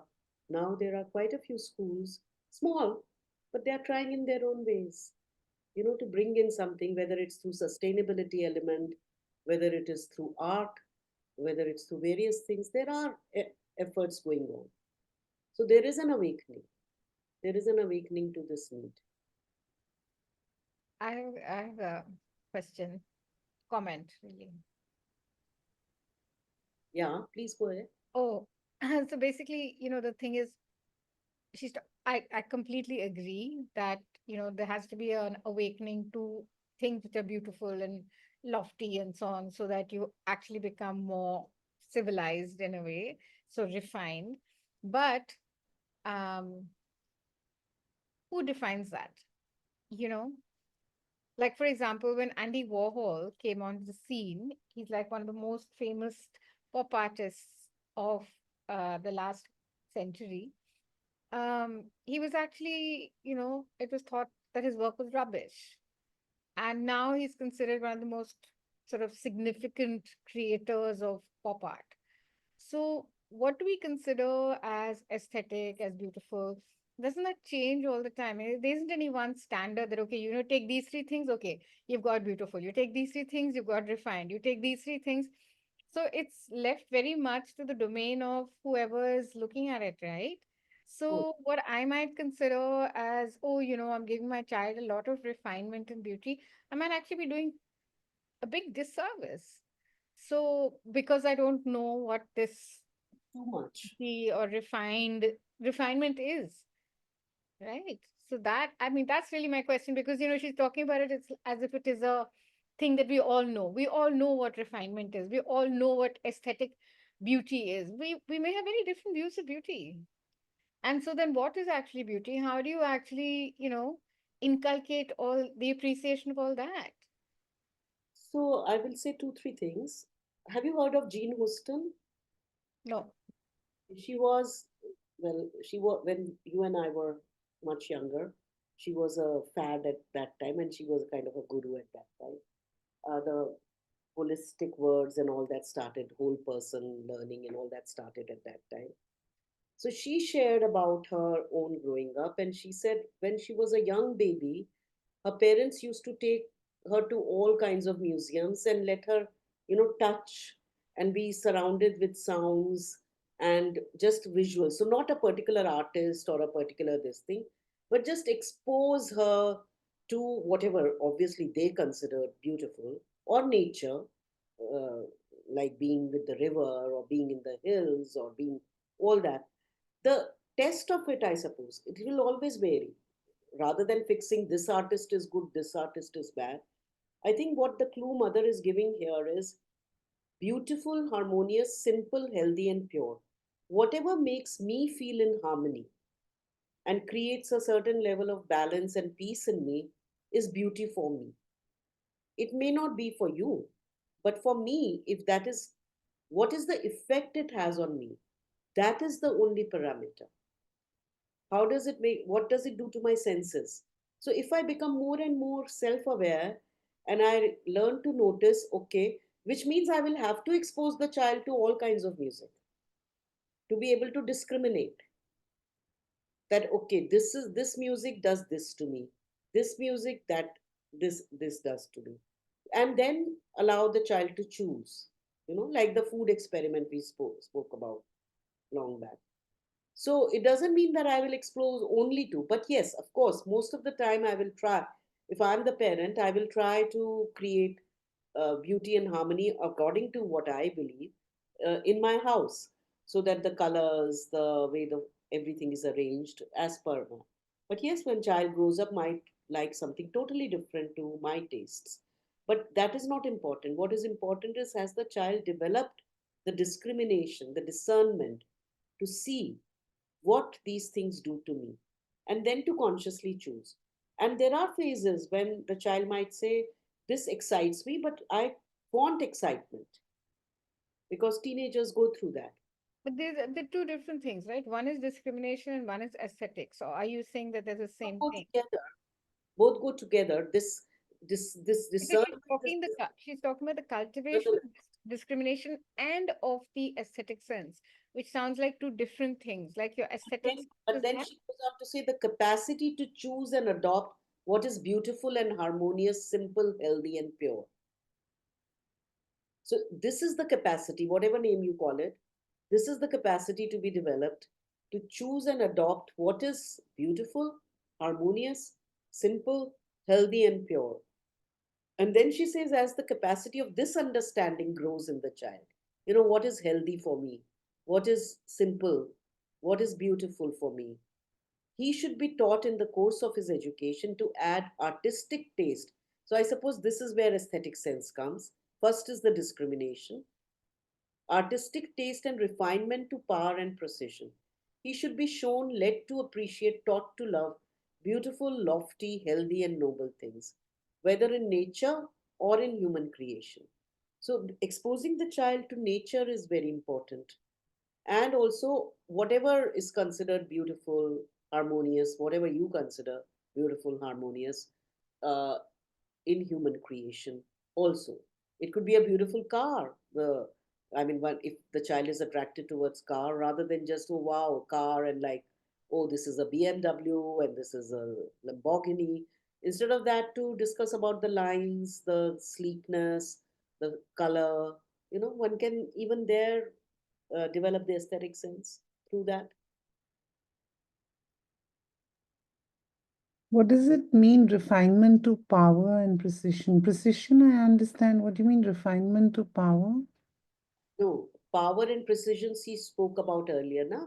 When she was talking about the sense organs. The rational education. Properly cultivated can attain a precision and power of functioning, the sense organs. So if I know the sound is coming, but from which direction is it coming? How far Okay. is it? Like the native Americans, like you see, ear to the ground, and they can Yes. feel that power.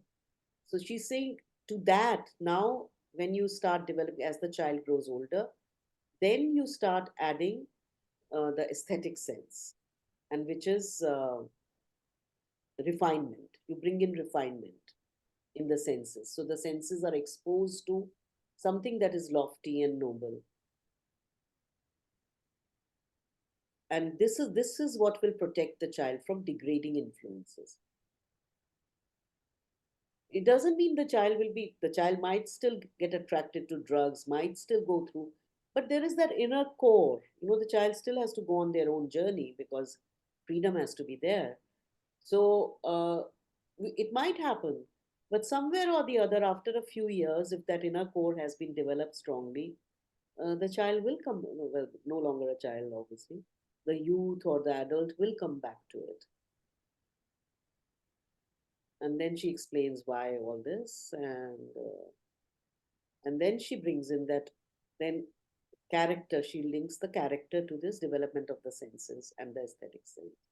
Because if you have refined taste, then your own emotions will also be refined. If you feel jealousy, if you feel anger, any wickedness, your own being will.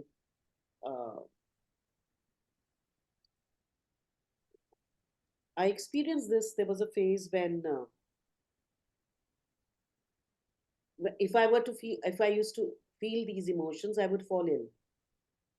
Or if I used to see a child crying, somebody being cruel to a child, I used to fall ill. Now it doesn't happen. I don't know if that is a good thing or a bad thing, but yeah. So It's a good thing. something spontaneously starts rejecting. Maybe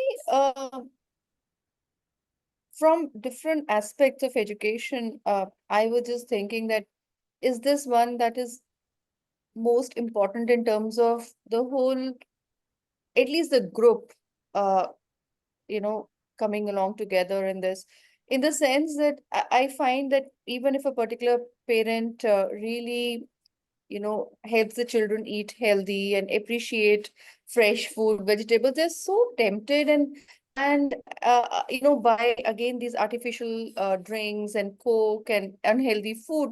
Somehow they, they eat healthy a lot of times uh, because there's no option at home. But if given a choice, many a times when they go out, because a lot of peers are doing that. No, so what is your question? I didn't understand. So, of all the different aspects of education, is this one that is most useful when done with a group of or societal part? You mean vital? What do you mean this one? The vital, yes. More than vital, I'm talking of this particular aspect of vital, teaching children to appreciate and beauty, harmony. I I don't think the way the chapters are written that the mother has given less or more importance to any. But yes, uh, as an educator, you can see where the children are and what you feel is the right now the most prominent need and what is feasible. That way, if the psychic is awakened, then everything else follows. But that is the most difficult thing to. So, personally, yes, I do think in present society, this refinement and aesthetics, this is, I hold it as a core value, which as educators, if we can bring about, it would be very good. So, out of this whole chapter, we have, I'm getting up. Manyan, come on. You must get up. Must get up. so in this whole thing, I feel this self-awareness and this discernment, the will and the refinement. I think these four elements will come through at the end of the vital education. That if we work on these, then a lot can be done. And because the vital has been neglected and it is so powerful. Yeah. Even power and precision, right? Yeah, for the senses. For the senses.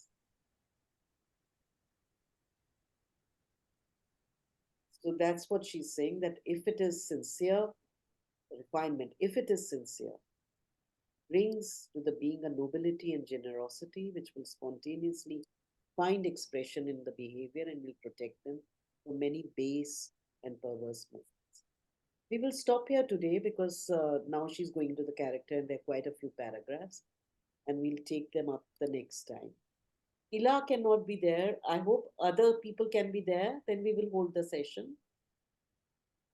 Yes? All the others are available? I'm there next Monday. Yeah. I'm here next Monday. I was just thinking in June probably, Didi, and we can discuss on the group also to take a summer break. Okay, thank you so much. Right. Thank you. Bye-bye. Thank Bye. you. Bye-bye. Thank you. Bye-bye. He will join in 5 minutes. We'll start. Okay, so last time we had finished about the aesthetic sense and discrimination, right? And we have to now take up the final segment, which is on character development, correct? I think this is where we stopped.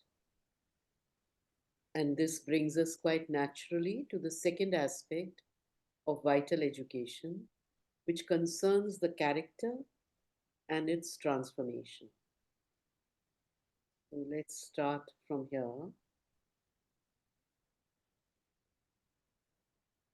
So the first two paragraphs, Pooja, will you start?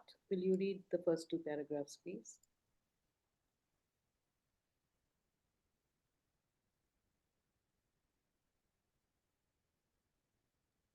Pooja, you're on mute.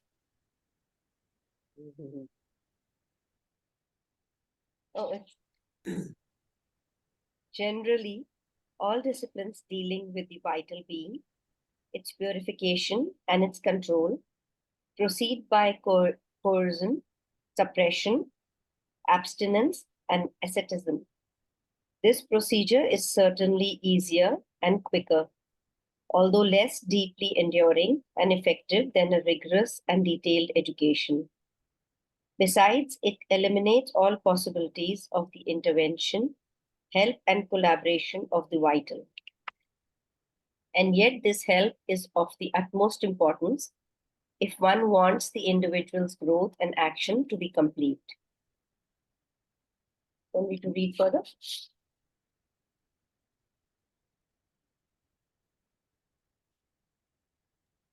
Didi, Well, The two paras together and then we'll discuss them. to become conscious of the various movements in oneself and be aware of what one does and why one does it is the indispensable starting point. The child must be taught to observe, to note his reactions and impulses and their causes, to become a discerning witness of his desires, his movements of violence and passion, his instinct of possession and appropriation and domination, and the background of vanity which supports them, together with their counterparts of weakness, discouragement, depression, and despair. Thanks. Excuse me. Sorry, I have some problems. So can I rejoin, please? Yeah, of course, rejoin. Okay, thank you. Okay.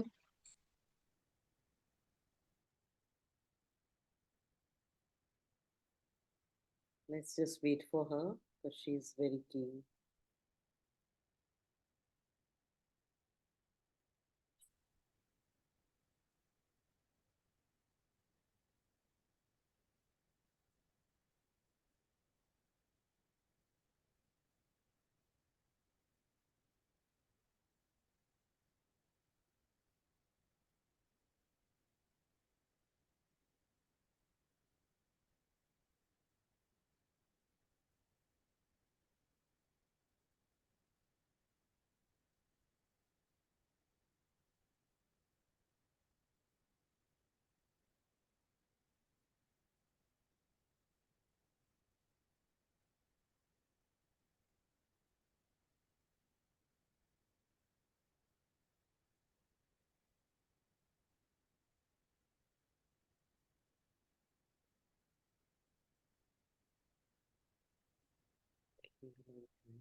Okay, I think let's continue. It's taking a long time.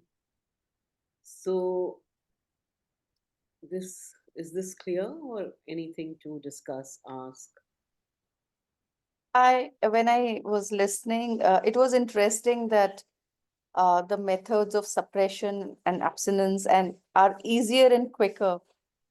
Because personally, when I, you know, don't do this, don't do that, I find it so hard. Like giving up sugar, for example. And that I was just thinking if that would come into, and that is so hard. But as I heard the second paragraph, yes, that's in a way harder. Yeah. To eliminate the desire for sugar from your being is much harder, not as a mental concept, but really that it disappears, Yeah. than just not eating sugar.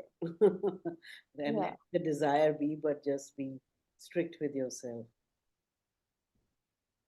Yeah, I also thought so that suppression is very difficult because I think it doesn't really work from inside because uh, we're trying to, like, whatever I have experienced myself with suppression later on, it comes out as a revolt.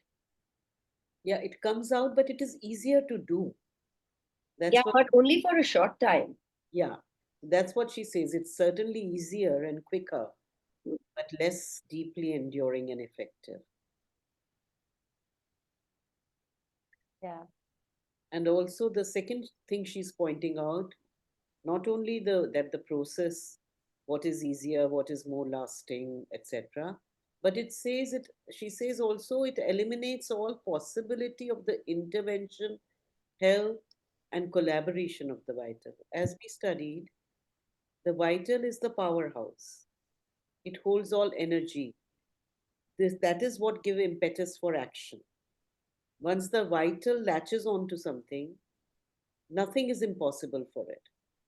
Now, if we want that kind of dynamism in life, yet we starve the vital of all its desires through an outer discipline, whether it is coercion, suppression, abstinence, asceticism, the vital loses its energy and it refuses to collaborate with our aims, with whatever our higher aspirations are.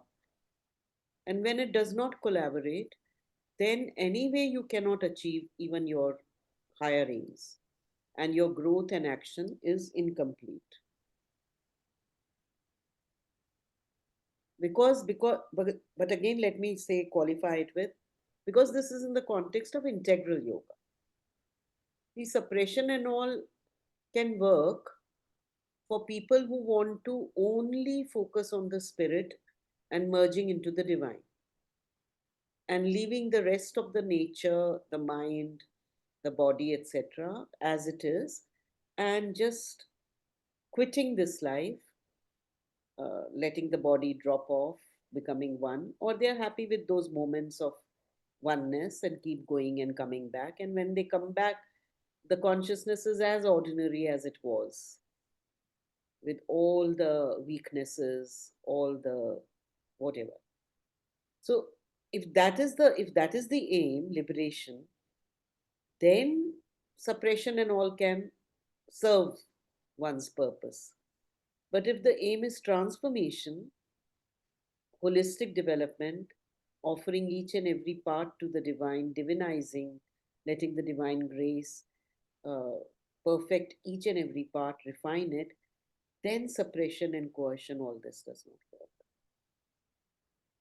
And because this is yoga in life, the vital collaboration is very important. Hi, Ruhi. Hi.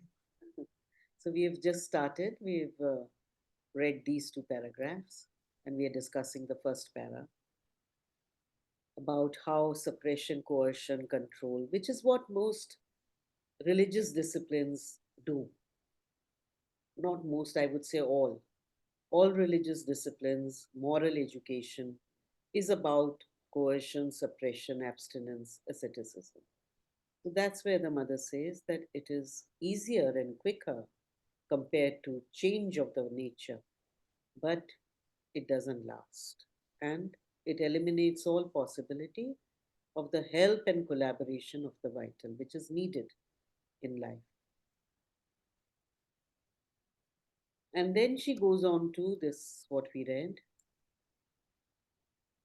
that what is the method, what is the starting point? Starting point is self awareness. Like in the Science of Living, we read to know oneself and to control oneself, to master oneself. So the starting point is this self awareness. To know what is happening within me. What do I do? What do I say? What do I feel? What do I express and vibrate? And why I do it? Where does it come from in me? So, here, because mother is talking to teachers and about children's education, she uses this. But I mean, this is the point which we have also not been taught. And now, after coming to Sri Aurobindo and mother in various ways, everybody has started on the journey. So, it is that journey is still, it is as much, the education is as much for ourselves as for the children. So, to observe, to note our reactions and impulses and their causes, to become a discerning witness. So, sense of discrimination she spoke of earlier. Now, here that is applied, discerning witness of his desires, movements of violence and passion, instincts of possession, appropriation, domination, and the background of vanity which supports them. That's self regarding ego. My needs. I'm the center of the universe. That is the egoistic background, together with their counterparts of weakness, discouragement, depression, despair. So on the one hand, I want to dominate, I have violent passions, strong desires. On the other hand, there is depression, despair, discouragement, weakness, that light and shadow which the mothers spoke about, that all of us carry within us. Anything to discuss? Any questions? All right, I just want to read on and see what happens after that. Okay. Then read on, Nishi. Read these two paras then. Evidently, for this process to be useful, along with the growth of the power of observation, the will for progress and perfection also must grow. This will should be instilled into the child as soon as he is capable of having a will. That is to say, at a much earlier age than is usually believed. In order to awaken this will to surmount and conquer, different methods are appropriate in different cases. With certain individuals, rational arguments are effective. For others, their feelings and goodwill should be brought into play. With yet others, the sense of dignity and self respect. For all, example. The most powerful method is example constantly and sincerely shown. So the second element, observation is the first. Observation is like collection of data. Then what do you do with that data? So she says will for progress and perfection. So not just will, but will directed towards progress and perfection has to be there. And this is to be cultivated as early as possible. Yeah. And when it says at a much earlier age than is usually believed, So I don't know what the usual belief is. I mean, what would you say? When do you start the training of the willpower in the child? Yeah, I think so. We normally the tendency of everybody for little children is ki chhod do, ye sab ho jayega. Even for teenagers, they don't. We really don't look at it as cultivating a will. Everybody says, when the responsibility falls on them and everything. So I think they just let we all just let the age go by and then think कि teenage पे आए तब कुछ हो जाएगा and then college जाएंगे तब कुछ हो जाएगा. So I think this is what, because I've never seen generally people of little children talking about will. So at least I can say at Lavanir we try, even Yeah. with the rules. What form it takes is, for example, if a child does something, or is not finishing the tiffin, to encourage the child to finish, that what you have brought, you must finish, or the work they start, you finish before jumping to another. So that, and then bringing in the element of try and do it with care, with concentration, giving a taste for perfection, for beauty.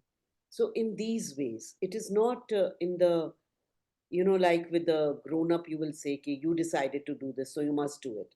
You know? It's not like that. It's not an intellectual discussion, but it is generally uh, instilling the value of perseverance, of going till the end, of not giving up, whether it's the jungle gym, whether it's the monkey bar, of trying again and again. So it comes in everything, in physical works, in puzzles, in everything. But because when one works, uh, it is like you work on one quality, one aspect, but many other things get uh, worked upon simultaneously. So if you are working on perseverance, willpower is patience, willpower, all these things automatically combine. So that is how. So at that level, even 2-year-olds are capable of it, and that work has to come. Now, when do parents? Because children, even 6 months old, show that they have a will. 6-month-old babies, very clearly the vital starts showing. The preferences, the refusal to eat. If they don't want to eat, they will just clench their, mouth and refuse to take the spoon in.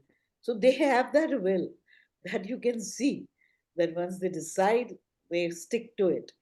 So, so it can begin much early.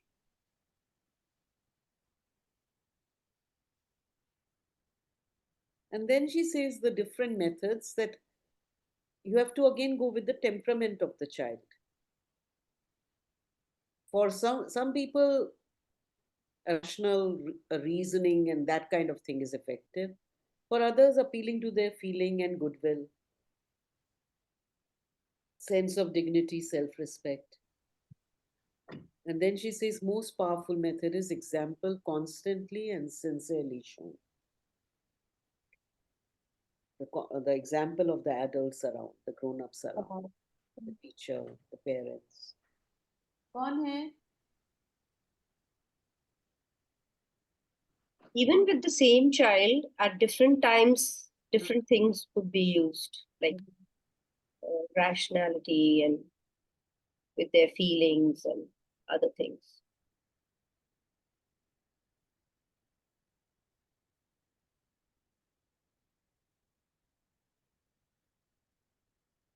Sorry, Pooja, there was a disturbance. Tell me again, what were you saying?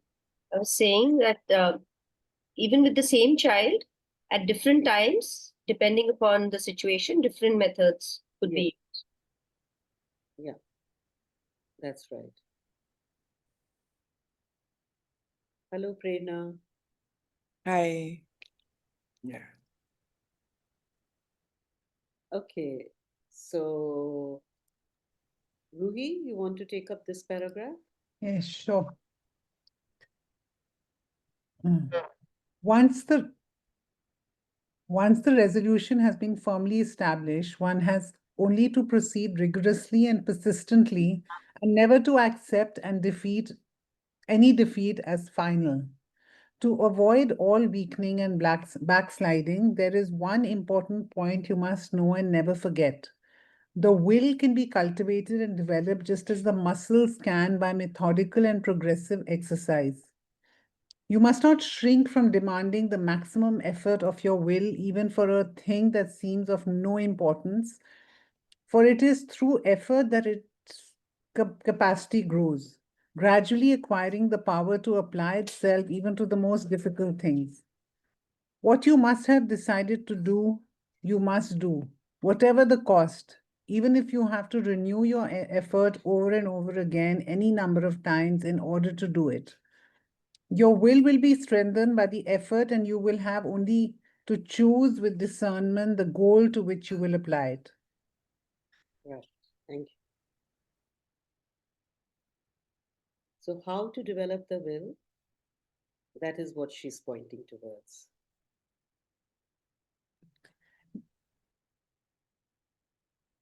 So this quality of perseverance, once you decide to do something, you do it rigorously, persistently, never to accept any defeat as final. And then she says that will can be cultivated just as muscles by methodical and progressive exercises. The more you use it, the more it develops. And just like with the muscles we do, first we pick up lighter weights, then we go to heavier, then we go to heavier. We start with simple exercises, then more difficult ones. So same way, to everything, one has to apply it. Even if it is something seems of no importance. Well, whether I will have 2 glucose biscuits or 4 glucose biscuits, anything, everything. Once you make a resolution, you apply it. Through effort, the capacity grows, and then you can use it on anything. Even if you have to renew your effort, because change of vital is very difficult. So that is a given that it will not happen. Oh, I've now done it 10 times. Ab to ho jana chahiye. It's like, diet, like we go on a diet, then slide back, then go on a diet, then slide back. But every time something changes, something shifts. It can take years, decades, doesn't matter. And once the will is developed, choose the goal to which you will apply it. Anything to discuss? Everything clear? Yeah, Didi, now that we are reading this, so if I take a personal example, I usually find it easier to not have glucose biscuit at all versus stop after 2. So not have at all is the first thing that we were reading about, ki ho hi nahi, Suppress. just saying no to it versus exercising will to say ki no, more than 2 is not healthy or whatever. I must have picked up glucose biscuits from your head then. Since a long time, or felt the urge for it. Why am I talking of glucose biscuits? Yeah. Although it is not a black and white thing, see, ultimately it's the sincerity. There are times when one is trying to develop the will or in one's sadhana, where one instinctively feels that abstinence is needed. So, Mother and Shri Aurobindo never negate everything 100%. Everything has its use. The most important thing is for you not to give it the absolute value the world gives or religion gives, but to have that discernment that this is my nature, this is the process I'm going through. At this point, a little bit of abstinence will actually help me.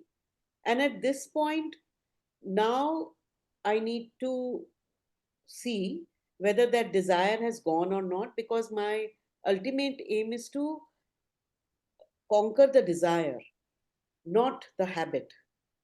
The desire has to go. So, then to expose yourself to that and see whether you are able to, despite having it in front of you, can you uh, do it or not? So, that you are the best judge. But yeah, as a principle, as a general principle, in this yoga, abstinence is not asked for so much. It is, and especially for people who are not living in an ashram, but in a, in day to day life, etc.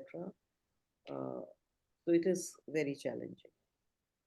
You are always surrounded by temptations. If you are in the ashram, especially Delhi ashram, and you don't go out, you will not even see the glucose biscuit for months. Yeah. But when you are interacting, going out to various houses, to the market, the temptation is all around.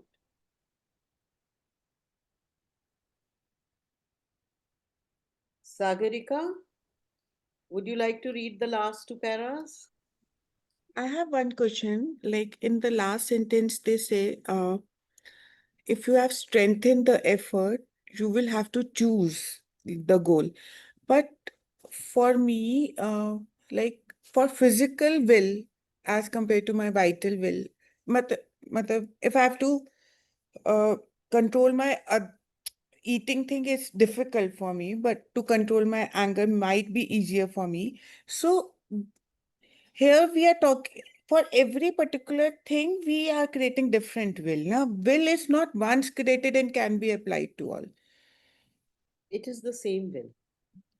It is the same will, but Will, you are applying it in different fields. but for one feeling it is easier, but for one another exercise it is difficult. Because one habit or one desire is stronger in you and the other is not as strong. Hmm. And especially like we studied in the physical education chapter, Hmm. body is a being of habits. So Hmm. the grooves that get made in the physical consciousness are much more difficult to remove than the ones which get made in the mind. Right. Although even mind are not easy really, but Mhm. body is the toughest. To change anything in the body is the toughest. Because the final challenge also, which Sri Aurobindo and Mother are working on still, is death. Who Hmm. dies? It's the body that dies. So, immortality of thoughts, immortality of your vital being, immortality at the psychic level, all that is there, can be had. But to Hmm. have physical immortality, that is the really, uh, well, seemingly impossible thing. Because body is the last battleground. Well, subconscious and inconscient also. But for us, what we are aware of, the physical. Physical. Yes. So, like when we have, it's the same. The will, that's what she's saying, that you develop it in any area. Hmm. Start with smaller things, practice it, apply it, and you keep developing it, and then you choose the goal to which you will apply it. Once you have a strong will, Hmm. each effort will keep strengthening your will. Will. Then you see where do you want to apply it. And for you, it might be that you don't take on the physical challenge first, start with other areas which are easier, and Mm. then they are, through applying there, it will grow even It more strong. And then you tackle the physical domain. Hmm. Yeah, thank you.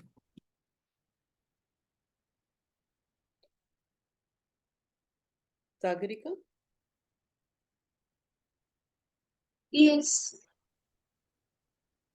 can you read? yes. From here to sum up. Yeah. Okay.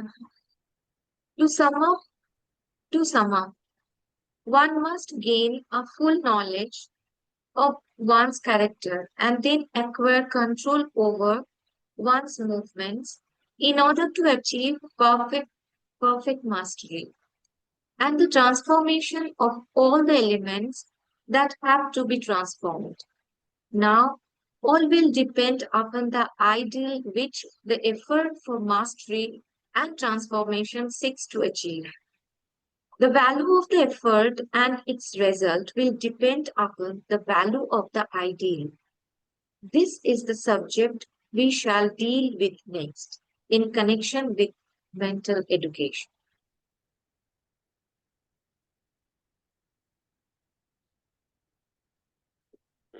So for character development, Mother is summarizing that full knowledge of one character, that's the first thing, self-observation, self-awareness, and then acquiring control through using the will for progress and perfection. And that will lead to perfect mastery and transformation of all the elements.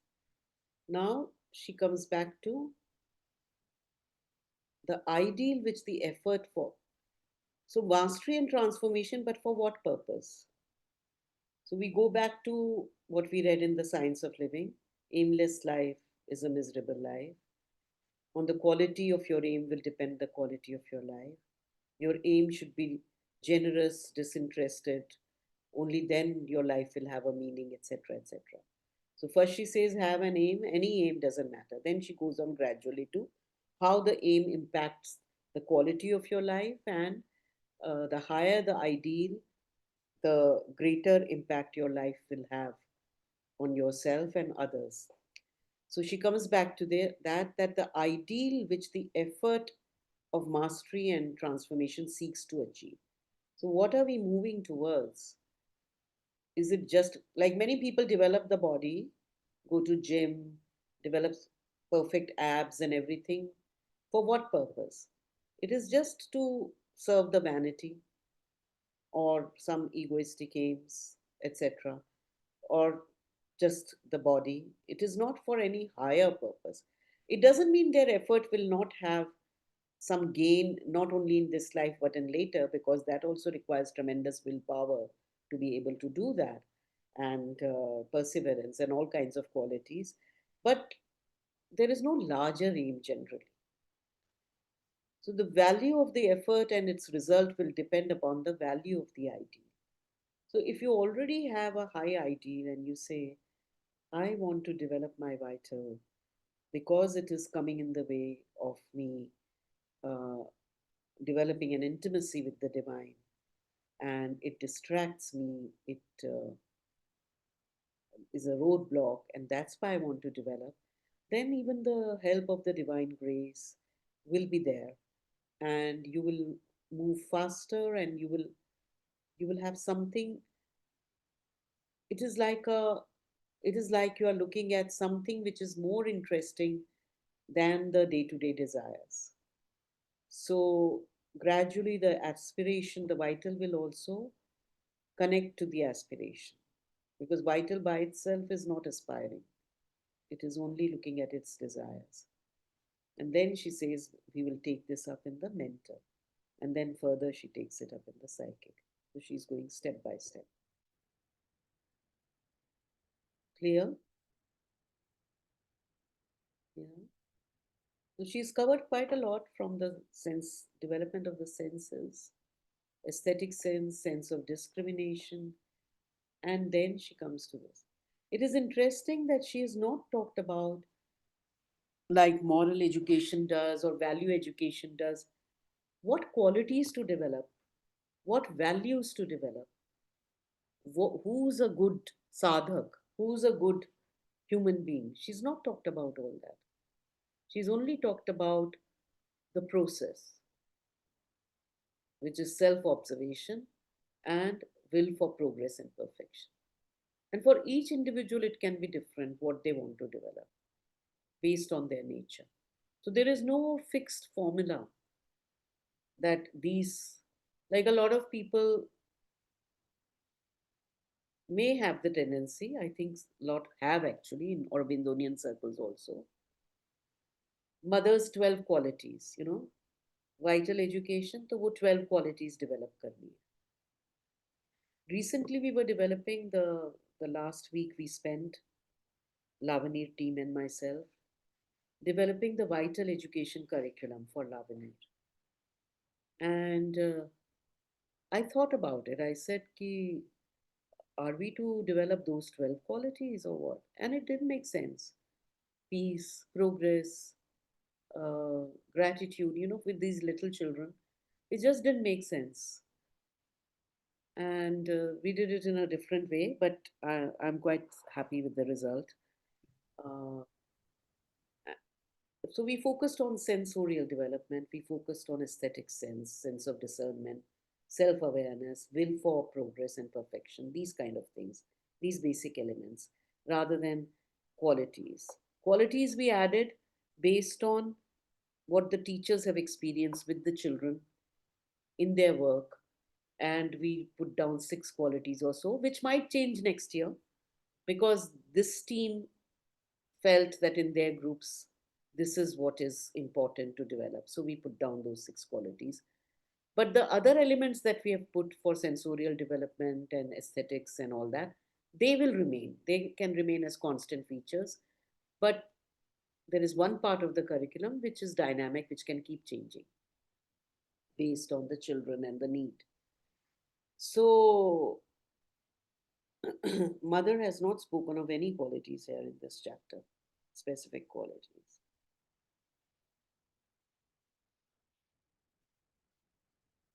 Okay. Anything anybody wants to bring up, discuss?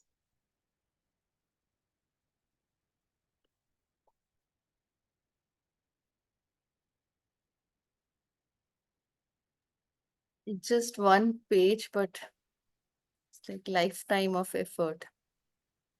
Yeah. Well,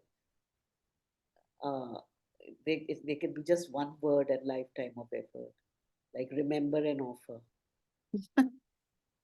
Lifetime of effort. And so much for children, but there's so much for adults. I think this example business it's just so hard as adults. Because probably again, if I talk myself, because I haven't developed it as a kid, so then modeling it as an adult is extremely hard. Yeah, that's where sincerity, be authentic, what you are. Children are anyway picking up what you are, whether it fits into this framework or not, but whatever you are, they are anyway picking up. And as long as we are authentic and we are making an effort to progress, that's all. We cannot be perfect.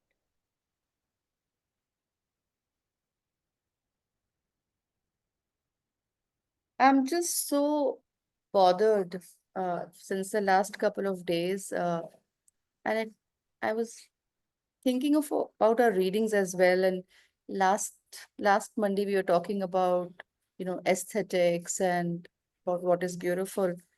And there's this incident that has happened in a school. It's very, very hush hush, where grade 10th, 11th children, 4, 5 of them have got together, taken pictures of just normal faces of girls, and then asked AI to generate a porn film with those faces. I mean, like, what is the, so then they just so much for me in that was going wrong or that is going wrong. And I couldn't even kind of fathom that why would they do it. And if for nothing else, the fear is not there, that what if they are caught, what if, you know, and I was just very disturbed with that. And what, and I mean, and the adults around have a big role to play in that. Yeah, for sure.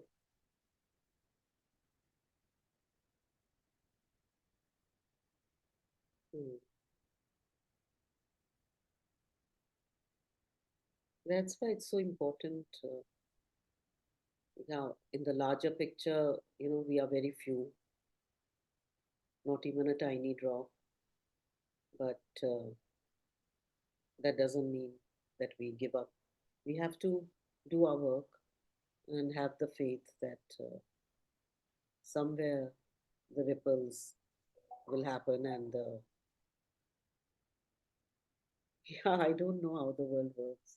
In Life Divine, also these days in our classes, we are precisely 2 3 chapters to ho gaye puja abhi tak on the same issue of how a perfect divine has created such an imperfect world. How to harmonize this stark contradiction between what the divine is and what the world is. And if we say everything is divine, then how come the world is like this? So Sri Aurobindo is taking up that question over quite a few chapters, long chapters, difficult chapters. We are plodding. So that's what when one feels depressed or hopeless, I think what at one level what Sri Aurobindo and Mother, at another level what the divine, the one who has made, and to see such cruelty and such depravity, what the divine must go through. So if the divine is allowing it, and there has to be something, some reason, some purpose even behind this.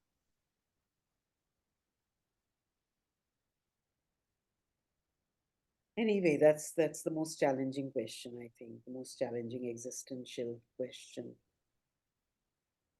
that all of us struggle with.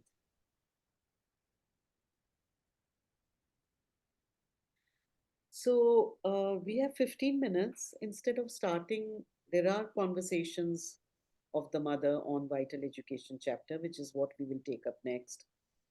I just wanted to ask all of you. I plan to continue the classes, but if a lot of people are traveling and it's not possible for you, then we will give it a break. So, like for example, I'm also next Monday, I might not be because I'm traveling, I'm going to the hills, and I might not reach the destination by this time. So next Monday, we may not have a class for that reason. And same way, the Monday after that, also, I'll be coming back. And that time also, I'll be traveling because we'll start only at 12. So I'll reach by 9 or 10 at night. So 2 Mondays, though, I cannot see myself taking the class. Uh, so unless we shift the Monday after class, sorry, let me be more clear. Second is not possible, 2nd June, because that's the traveling day. And third also I will not take because that week we are doing this conscious living retreat. So I'll be busy with the group at Monk's Retreat. 9th, I come back to Delhi. So 10th, Tuesday, I could take a class. If people are okay, then instead of 9th, I could do 10th. So we miss only one class. After that, I'm going to Kerala on 12th for 3 weeks. But there I can take, I'm not traveling on Mondays. So I'm living there in one place for 3 weeks. So I can very well take the Monday class, no issues. That is as far as I'm concerned. So I would like to know from the rest of you where how many of you can join the classes, and if there are quite a few not going to join, then we'll give it a break. I'm also not available tomorrow onwards for a week and then the last week of June. Okay, but if I were to do the class on 10th June, you'll be available? Yes. Okay. What about you, Nishi? Didi, I won't be there from 9th wala week and 16th wala week. Okay. And then the next week, Pooja won't be there. Yes. Third wala week. Okay. I have different dates. On 10th, I will be available, and then for next 3 weeks after that. Won't be available. Yeah, yeah. And Ruhi? The dates you've said, I think I'm available. 10th, 16th I'm available, 23rd I'm available, 30th, 24th. I'm not sure about 30th. Otherwise, all the other dates work for me because I'm traveling last week, but 23rd I'm in Delhi and 30th I'm not sure if I travel on 30th or I'm here on 30th. So I can confirm that. Sagarika, what about you? I'm here. I'm here. Okay. Yeah. How many I'm- are there? How many conversations on this chapter, vital education of the mother? Because if there is only one, maybe we can take it up on 10th and finish it off, and then take the mental education in July, something like that. There's only one. There is only one, and not very long. No, not very long, but not very long. The first first two questions are based on those 12 senses and all the other Mhm. Okay. people from different civilizations who got it. So So only one conversation. So we could do it in one class, you think? Yeah. 2, 3, 4, 5, 6, 7, 8, 9, 10 pages Oops. of this small book. Okay, I'll take a look and I'll put it on the group.